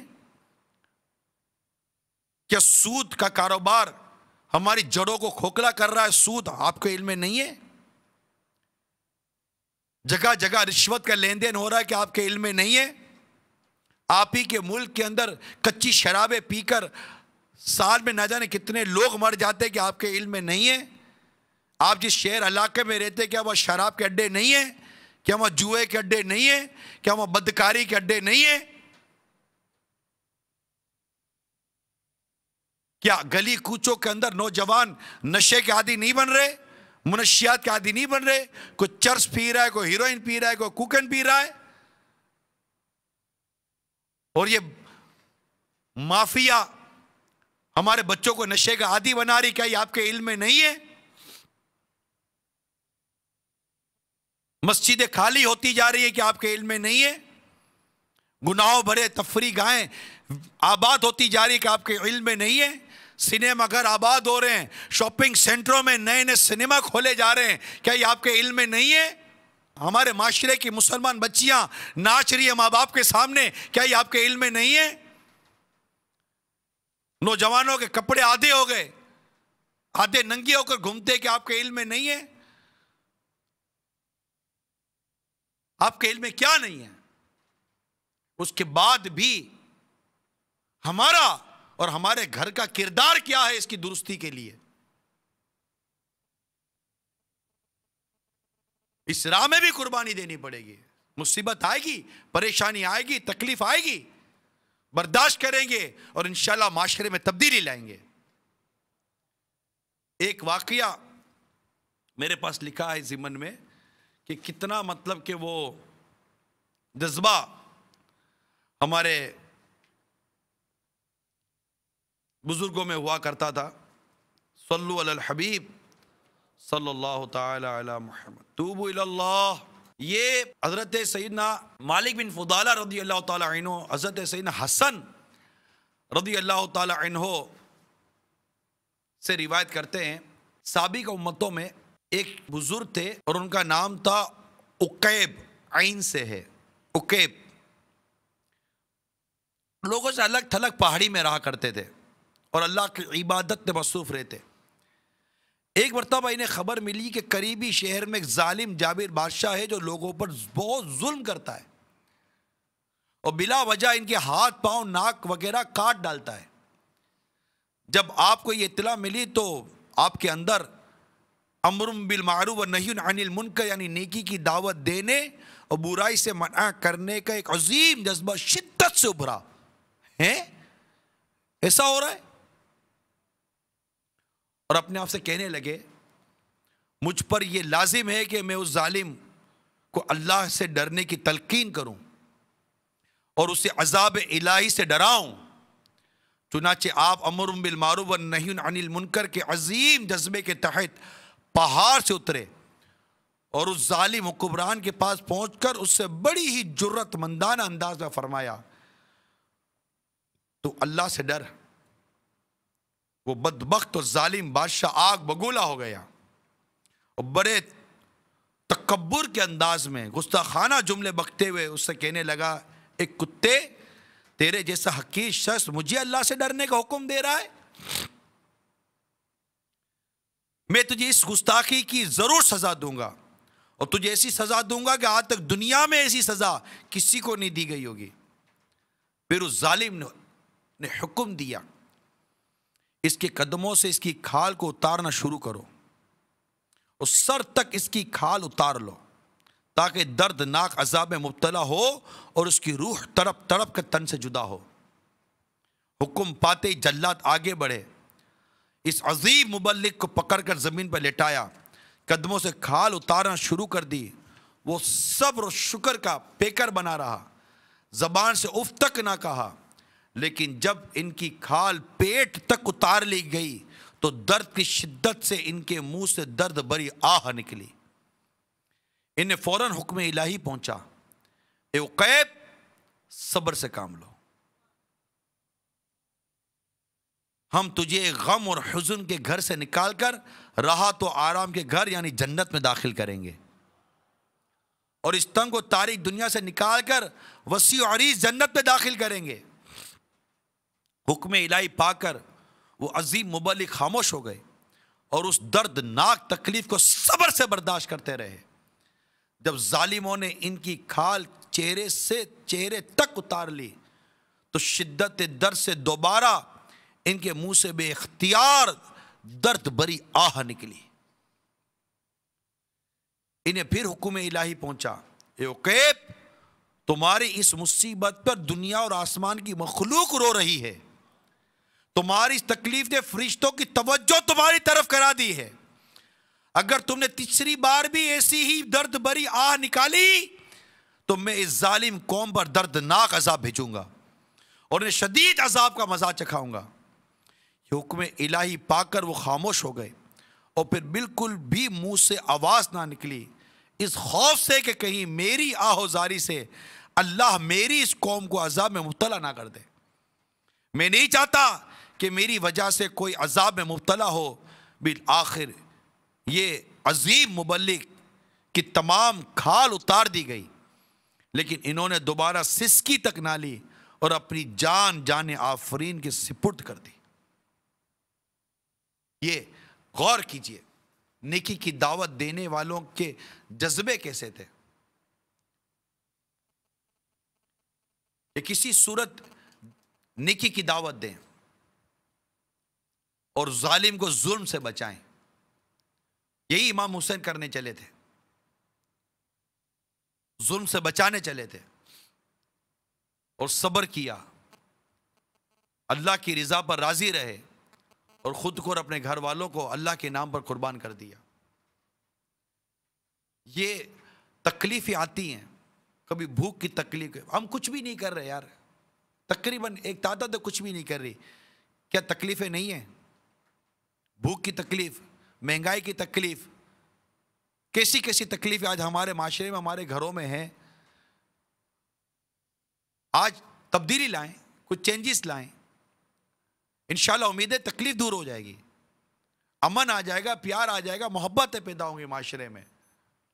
اللہ عمل کرنے کی توفیق عطا فرمائے اور ہمیں اس راہ میں، یعنی اللہ کی راہ میں آنے والی تکلیفوں کو برداشت کرنے کی توفیق عطا فرمائے. حضرت آسیہ رضی اللہ تعالی عنہا، آئے ان کی تکلیف کیسی تھی؟ فرعون کی زوجیت میں تھی. حضرت موسیٰ علیہ السلام پر جو ایمان لے آئے تھے جادوگر، اس وجہ سے، اور حضرت موسیٰ علیہ السلام پر وہ جو کہ ایمان لے آئے تھے اور آپ کی امت میں داخل ہو گئے تھے، اور جب فرعون کا اس کا علم ہوا تو اس نے طرح طرح سے سزائیں دینی شروع کی کہ کسی طرح بھی آپ ایمان سے منحرف ہو جائیں. حضرت آسیہ رضی اللہ تعالی عنہ، مگر آپ ثابت قدم رہی. آخر کار فرعون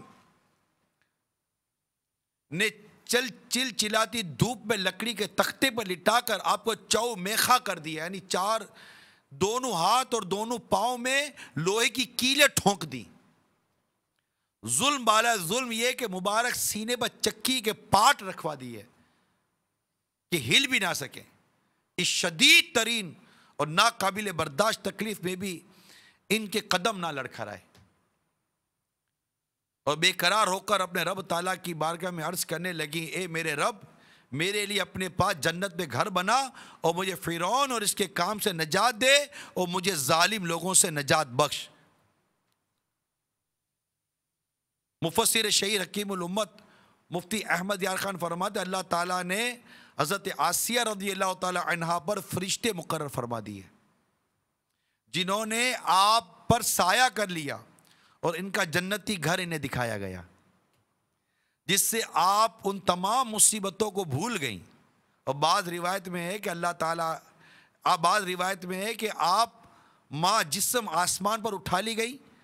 حضرت آسیہ رضی اللہ تعالی عنہ جنت میں ہمارے حضور کے نکاح میں ہوں گی. تو یہ تکالیف تو اس راہ میں آتی ہیں. اللہ تبارک و تعالی ہم سب کو تکلیفیں برداشت کرنے کی توفیق عطا فرمائے اور ہمیں ان برائیوں جو ہمارے معاشرے میں عام ہو رہی، جس کی طرف میں آپ کی توجہ دلانا چاہ رہا ہوں، ان برائیوں کو ختم کرنا اللہ تعالی ہمیں نصیب فرمائے. تو کون کون نیت کرتا ہے اپنے بچے کو عالم بنانے کی؟ مدری چینل کے ناظرین بھی نیت کریں، عالم. آپ نیت تو کریں. اب بچوں کے نصیب بنتے کہ نہیں بنتے؟ بچوں کے نصیب بنتے کہ نہیں بنتے؟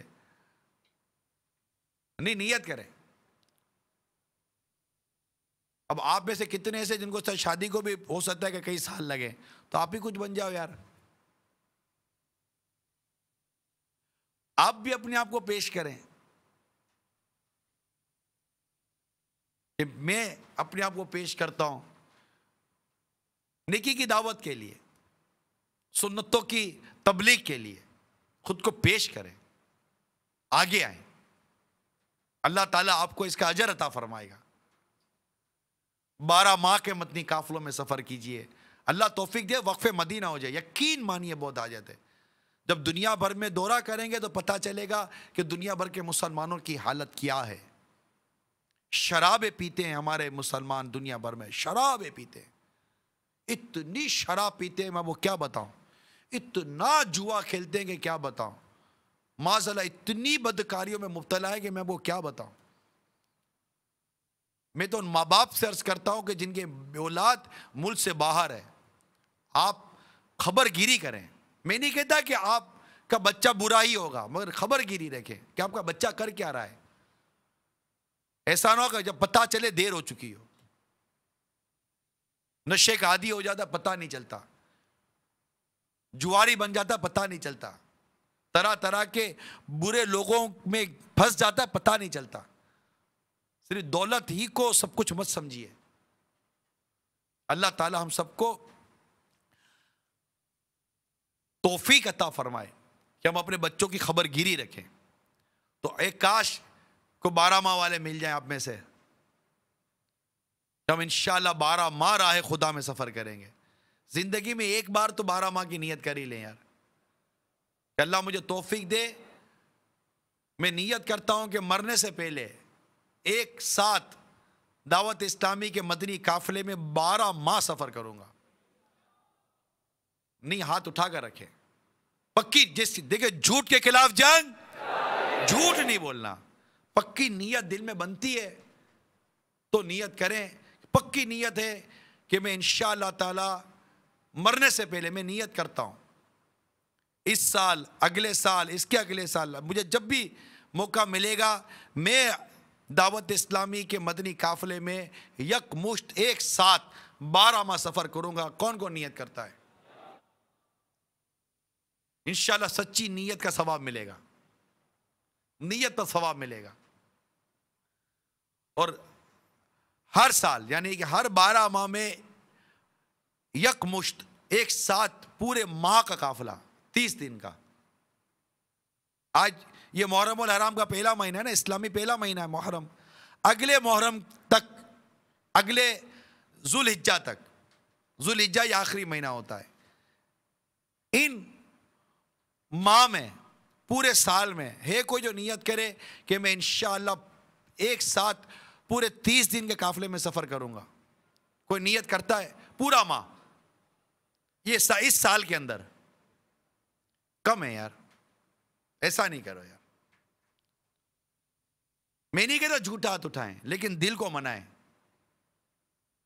دل کو منائیں، دل کو مضبوط کریں کہ ضرورت ہے، مجھے بھی ضرورت ہے. ہمیں بھی جب سفر کریں گے تو پتہ چلے گا کہ نمازیں پڑھنی آتی ہے نہیں آتی، ہمیں وضو کرنے آتا ہے نہیں آتا، ہمیں غسل کرنے آتا ہے نہیں آتا، ہمیں کپڑے ناپاک ہو جائے تو پاک کرنے کا طریقہ آتا ہے نہیں آتا. یہ تو جب آپ قافلوں میں سفر کریں گے تو پتہ چلے گا، جب مساجد کی ویرانی دیکھیں گے تو پتہ چلے گا. بعض علاقوں کے بارے میں پتہ چلتا ہے کہ مسلمان رہتے ہیں مگر مسجد ویران ہے. امام حسین کی قربانی کو یاد کرو، انہوں نے جانے دے دی کہ کیا آج 1400 برس کے بعد آقا کی امت کیا مسجد ویران رکھے گی؟ کیا مسجدوں میں تالے پڑے رہیں گے؟ کیا مسجدوں میں پرندے گھونسلے بنا کر بچے دیں گے، انڈے دیں گے، اور نمازی مسجد میں نہیں جائیں گے، تالا نہیں کھلے گا مسجد کا؟ کیا یہ قربانیاں اس بات کا تقاضا نہیں کرتی ہم سے کہ ہم نے اللہ کی راہ میں جان قربان کر دی؟ تم 12 ماہ میں 30 دن قربان نہیں کر سکتے یار. ہمت کیجئے. ہے کوئی نیت کرنے والا؟ ہو سکتا ہے اضافہ ہو گیا ہو. ماشاءاللہ نیت کریں، ہمت کیجئے، اور کم از کم ہر ماہ 3 دن مدنی قافلے میں سفر کی کوئی نیت کرتا ہے؟ ہر ماہ سچی نیت، پکی نیت. کچھ بھی ہو جائے میرا ماہانہ مدنی قافلہ نہیں چھوٹے گا. انشاءاللہ آپ دیکھیے مدینہ مدینہ ہو جائے گا. تکلیفیں آئیں گی، صبر کریں گے. پریشانی آئیں گی، صبر کریں گے. ٹھیک ہے؟ اور انشاءاللہ ہم نے جو نیت کی ہے، ہم اللہ سے دعا کرتے یا اللہ اس کا ثواب، دیکھیں سچی نیت پر ثواب ملے گا، سچی نیت پر ثواب ملے گا اللہ کی رحمت سے. ہم دعا کرتے یا اللہ اس کا ثواب امام حسین اور آپ کے رفقا کو ایصال کرتے ہیں رضی اللہ تعالیٰ عنہ، ان کے ایصال ثواب کے لیے، اور تمام ان شہداء کے لیے جو اسلام کے نام پر شہید ہو گئے، ان تمام شہداء کے لیے. یہ بس نیت کرتے ہیں. اللہ عمل کرنے کی توفیق عطا فرمائے. صلو علی الحبیب صلی اللہ تعالی علی محمد. توبوا الی اللہ. صلو علی الحبیب صلی اللہ تعالی علی محمد. آپ کے علاقے کی مساجد میں فیضان سنت کے درس ہوتے ہوں گے. درس دینے یا سننے کی کوئی نیت کرتا ہے؟ دینے یا سننے کی؟ ماشاءاللہ اللہ آپ کے اٹھے ہوئے ہاتھوں کی لاج رکھے. دیکھیں دوبارہ کہتے جھوٹی نیت نہیں ہے، سچی نیت. درس دینے یا سننے کی، یعنی یہ وہ بنیادی مدنی کام ہے جو ہمارے معاشرے میں تبدیلی لائیں گے. اچھا ایک نیت اور آپ سے کراؤں گا میں. اور اس کا سارا ثواب ہم شہدائے کربلا کو کر رہے ہیں. ٹھیک ہے, ایک نیت اور کرواتا ہوں. کوئی ایسا ہے جو یہ آج نیت کر لے کہ میں ایک تو نماز تو چھوڑنی نہیں ہے, ٹھیک ہے, میں جب بھی نماز کے لیے جاؤں گا اپنے ساتھ کسی ایک کو نماز کے لیے لے جاؤں گا. یہ کون نیت کرتا ہے؟ ایک, یعنی ایک بے نمازی کو نمازی بنا دیجئے, صحیح معنوں میں. ہاتھ اٹھائیں. ایک بے نمازی کو نمازی بنانے کے لیے میں ہاتھ اٹھوا رہا ہوں. لے کے جائیے. ایسا نہیں ابے چلنا بے شرم, نماز کا ٹائم ہو گیا, چل نماز کے لیے چلتے ہیں. ایسا کوئی بھی نہیں چلتا, ایسے نہیں ہوگا. پیار سے, محبت سے. وہ اسی طرح ایک شخص کہیں نماز کے لیے زور کے لیے جا رہا تھا, تو ایک شخص درخت پر چڑھا ہوا, وہ اسی کا درخت تھا, وہ کچھ پھل توڑ رہا تھا. تو نیچے سے ایک شخص نکلا, کہا او بھائی ابے کہاں چڑھے ہو, آؤ نیچے, نماز نہیں پڑھنی, اور نا شکرے کدھر کے, چل نماز تو پڑھ لے. بھائی جاؤ میں آ رہا ہوں. ارے چلنا بھائی, چل اتر, نماز پڑھ, چل نماز پڑھ. اور جاؤ نا, عجیب بات ہے, او گدھے آ جا نیچے, چل نماز پڑھ لے. بولا ابھی آتا ہوں, تجھے دکھاتا ہوں گدھا کون ہے, میں کہ تو. اب وہ غصے میں آ گئے جو اوپر چڑھا ہوا تھا, اس کی تو گھوم گئی, یار یہ آدمی ہے کون ہے. بولا ابھی آتا ہوں. وہ بولا ابھی آتا ہوں, تو وہ بھاگ گیا. آ کر مارے گا میرے کو, وہ بھاگ گیا نا. اور دھوپ تھی تو اس کو سمجھ بھی نہیں آیا کہ مجھے بلا کون رہا ہے. اوپر سے نظر نہیں آیا تھا نیچے والے کا چہرہ, چلا گیا. اب وہی آدمی کو بعد میں احساس ہوا کہ یار یہ عجیب ہو گیا, میں نے اس کو دعوت غلط انداز سے دی. عصر کا وقت ہوا, جب عصر کے لیے چلا پھر وہ اوپر چڑھا ہوا تھا, اور اس کو سمجھ آ گئی تھی. اب جیسے اس درخت کے بعد پہنچا, بولا السلام علیکم ورحمۃ اللہ وبرکاتہ. تو اس نے جواب دیا سلام کا, بھائی جان ماشاءاللہ اللہ تعالیٰ نے آپ کو کتنی نعمتیں دی ہیں, کیسا نوازا ہے, سبحان اللہ, کیسے پھل لگے, واہ اللہ آپ کے پھل میں آپ کے رزق سے برکت دے. بھائی جان آئے نا, اللہ تعالیٰ کا شکر ادا کرتے ہیں, نماز کا وقت ہو گیا, نماز ادا کرتے ہیں. آ جائیے, اللہ کے حضور سجدہ کرتے ہیں, اللہ آپ کے رزق میں, آپ کے مال میں اور برکت عطا فرمائے. وہ کہہ رہا جی حضور آتا ہوں. نیچے اترا, بولا یار ایک آپ ہیں اور ایک وہ تھا. اس نے ذکر کیا, وہ تو چپ ہو گیا تھا, بولا وہ میں ہی تو تھا. وہ چپ ہو گیا, بولا کہ پتہ نہیں کیسا عجیب بدتمیز آدمی تھا.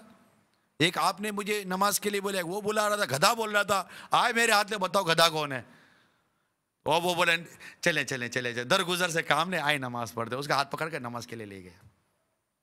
تو نماز نیکی کی دعوت دینے کا کوئی انداز ہوتا ہے, طریقہ ہوتا ہے. اب بدتمیزی سے کسی کو تمیز سکھانی ہے تو تمیز ہی سے سکھائیں گے نا. ناپاک کپڑا اگر پاک کرنا ہے تو پاک پانی سے ہوگا, ناپاک پانی سے تو کپڑا پاک نہیں ہوگا نا.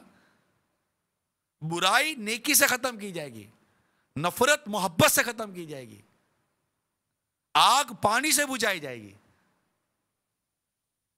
تو اب آپ بے نمازی کو جب دعوت دینی ہے تو کلاس اس کو جھاڑنا نہیں ہے, محبت اور پیار سے آئیے نماز پڑھتے. ماشاء اللہ سبحان. بس امیر نے سننے تو بڑا پیارا مدنی پھول دیا نیکی کی دعوت دینے والوں کے لیے, جو اللہ کا دورہ برا نیکی کی دعوت میں شرکت کرتے ہیں. اور جب وہ کسی کو مسجد کی طرف لے کے جاتے ہیں تو آپ فرماتے ہیں کہ یہ نہ سوچو کہ میں اس کو مسجد کی طرف لے کے جا رہا ہوں, بلکہ یہ سوچیے کہ اللہ تعالیٰ نے مجھ پر یہ احسان کیا کہ مجھے توفیق دی کہ میں ایک اللہ کے بندے کو مسجد کی طرف لے کے جا رہا ہوں. نیکی کی دعوت اگر کوئی دیتا ہے تو اللہ کی توفیق سے دیتا ہے, جتانا نہیں ہے, بلکہ وہ تو ہمارے ثواب و نیکی کمانے کا ذریعہ بن رہا ہے. تو اس طرح پیار اور محبت کے ساتھ کون نیت کرتا ہے کہ کم از کم ایک بے نمازی کو اپنے ساتھ مسجد میں لے جائے گا. اچھا اس میں آپ کا بیٹا بھی شامل ہے, معذرت کے ساتھ اس میں آپ کا بیٹا بھی شامل ہے. اچھا آپ کے ابو بھی شامل ہیں. اب ابو کو بیٹے کو دونوں کو لے جانے کا طریقہ الگ ہوگا, ہے کہ نہیں.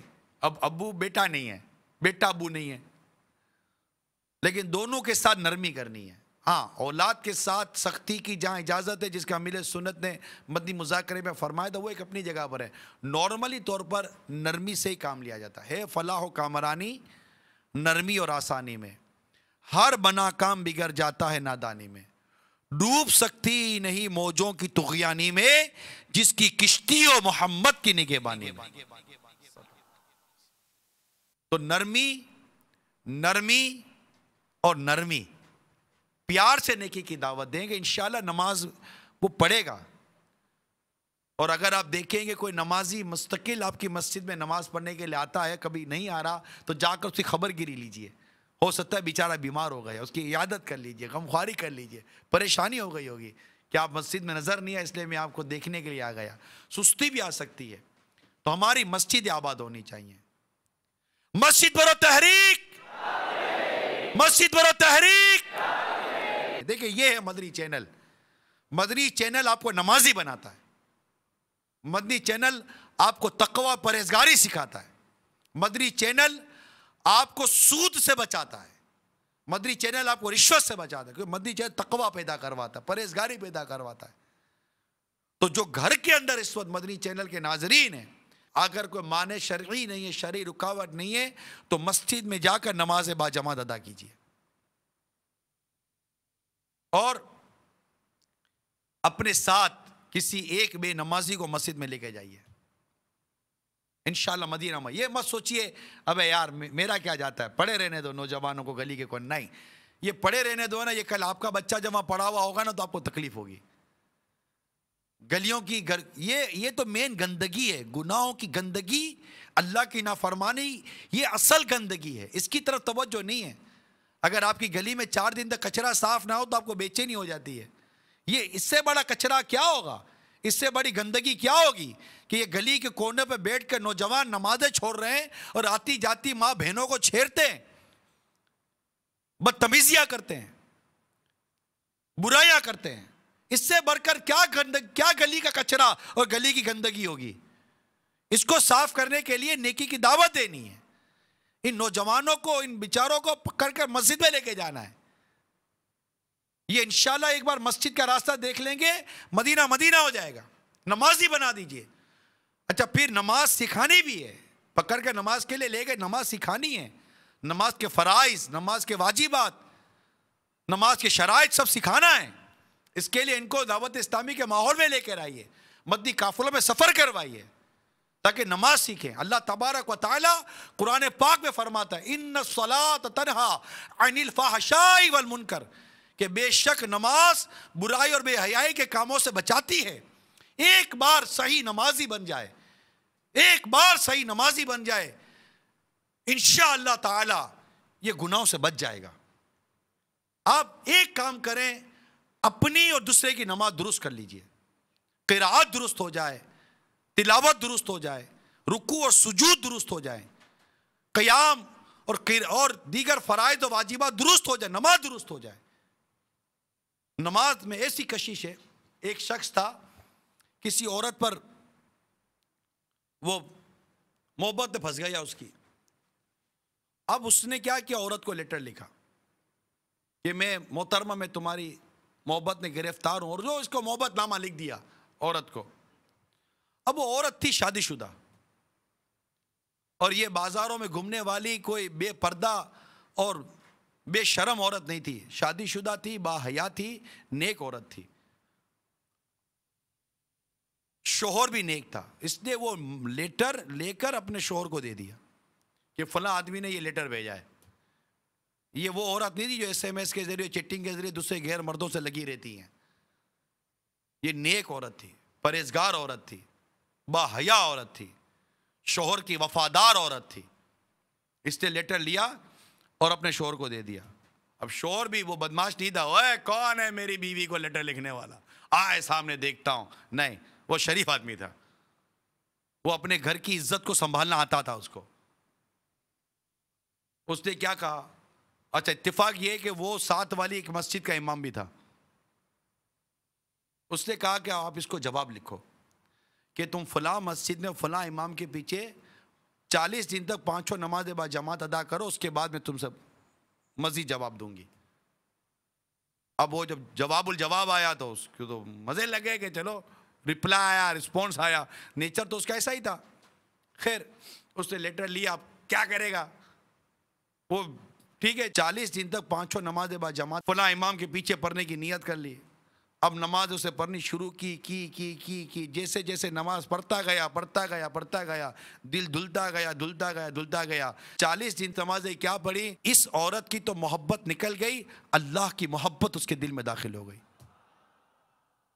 اور اس نے لیٹر لکھا 40 دنوں کے بعد لیٹر لکھا کہ محترمہ معافی چاہتا ہوں، غلطی ہو گئی، پھسل گیا تھا، اصل راستہ نظر آ گیا ہے، آج کے بعد میں ایسی غلطی بھی نہیں کروں گا. اب مجھے الحمدللہ اللہ کی محبت کی منزل ملنی شروع ہو گئی ہے. نماز نے اس شخص کو بدل دیا. نماز، اپنے بچوں کو نمازی بنائیے، اپنے ایک ایک گھر کے فرد کو نمازی بنائیے، اپنے بچوں کی امی کو نمازی بنائیے، ماں باپ کو نماز پڑھنے کی دعوت دیجیے. مدنی چینل چلائیں گے انشاءاللہ نمازی بن جائیں گے، اور مدنی قافلوں میں سفر کریں گے تو انشاءاللہ صحیح نمازی بن جائیں گے. ایک بار نمازی بن جائیں. تو اب جو کچھ عرض کیا ہے کہ اس انداز سے کام کرنا ہے، ہم چاہتے ہیں نا تبدیلی آئے، ہمارے معاشرے میں تبدیلی آئے، زبردست مدنی انقلاب آئے، ہمارے محلوں میں، ہمارے علاقوں میں، ہر جگہ ہمیں پیار اور محبت اور امن نظر آئے. تو مسجد آباد کرو نا. ارے مسجدیں خالی ہوں گی تو کیا تمہیں امن ملے گا؟ مسجدیں ویران ہوگی تو کیا تمہیں امن ملے گا؟ بے نمازی بڑھیں گے تو کیا تمہیں امن ملے گا؟ رشوت و سود اور عام ہوگا تو کیا تمہیں امن ملے گا؟ نہیں نا، ایسے امن نہیں ملتا، ایسے سکون نہیں ملتا، ایسی راحت نہیں ملتی. راحت، امن، سکون چاہیے تو اللہ کے حضور سجدہ کرو. یہ سر اللہ کے آگے جھکے گا، میرے رب کی رحمت سے مجھے امید ہے کہ یہ سر اللہ کسی اور کے آگے جھکنے نہیں دے گا. تمہیں سرخرو کرے گا، تمہیں بلندی عطا فرمائے گا، اور تمہیں تمہارا کھویا ہوا وقار عطا فرمائے گا. امام حسین نے بھی تو اس حال میں سر کٹایا کہ آپ سجدے کی حالت میں تھے. اللہ اس سجدے کا صدقہ ہمیں سجدوں کی لذت عطا فرما دے اور ہم نمازی بن جائیں. اللہ عمل کرنے کی توفیق عطا فرمائے. تو اب کون کون اس طرح کام کرنے کی نیت کرتا ہے؟ سوچئے، جھوٹا ہاتھ مت اٹھائیے گا.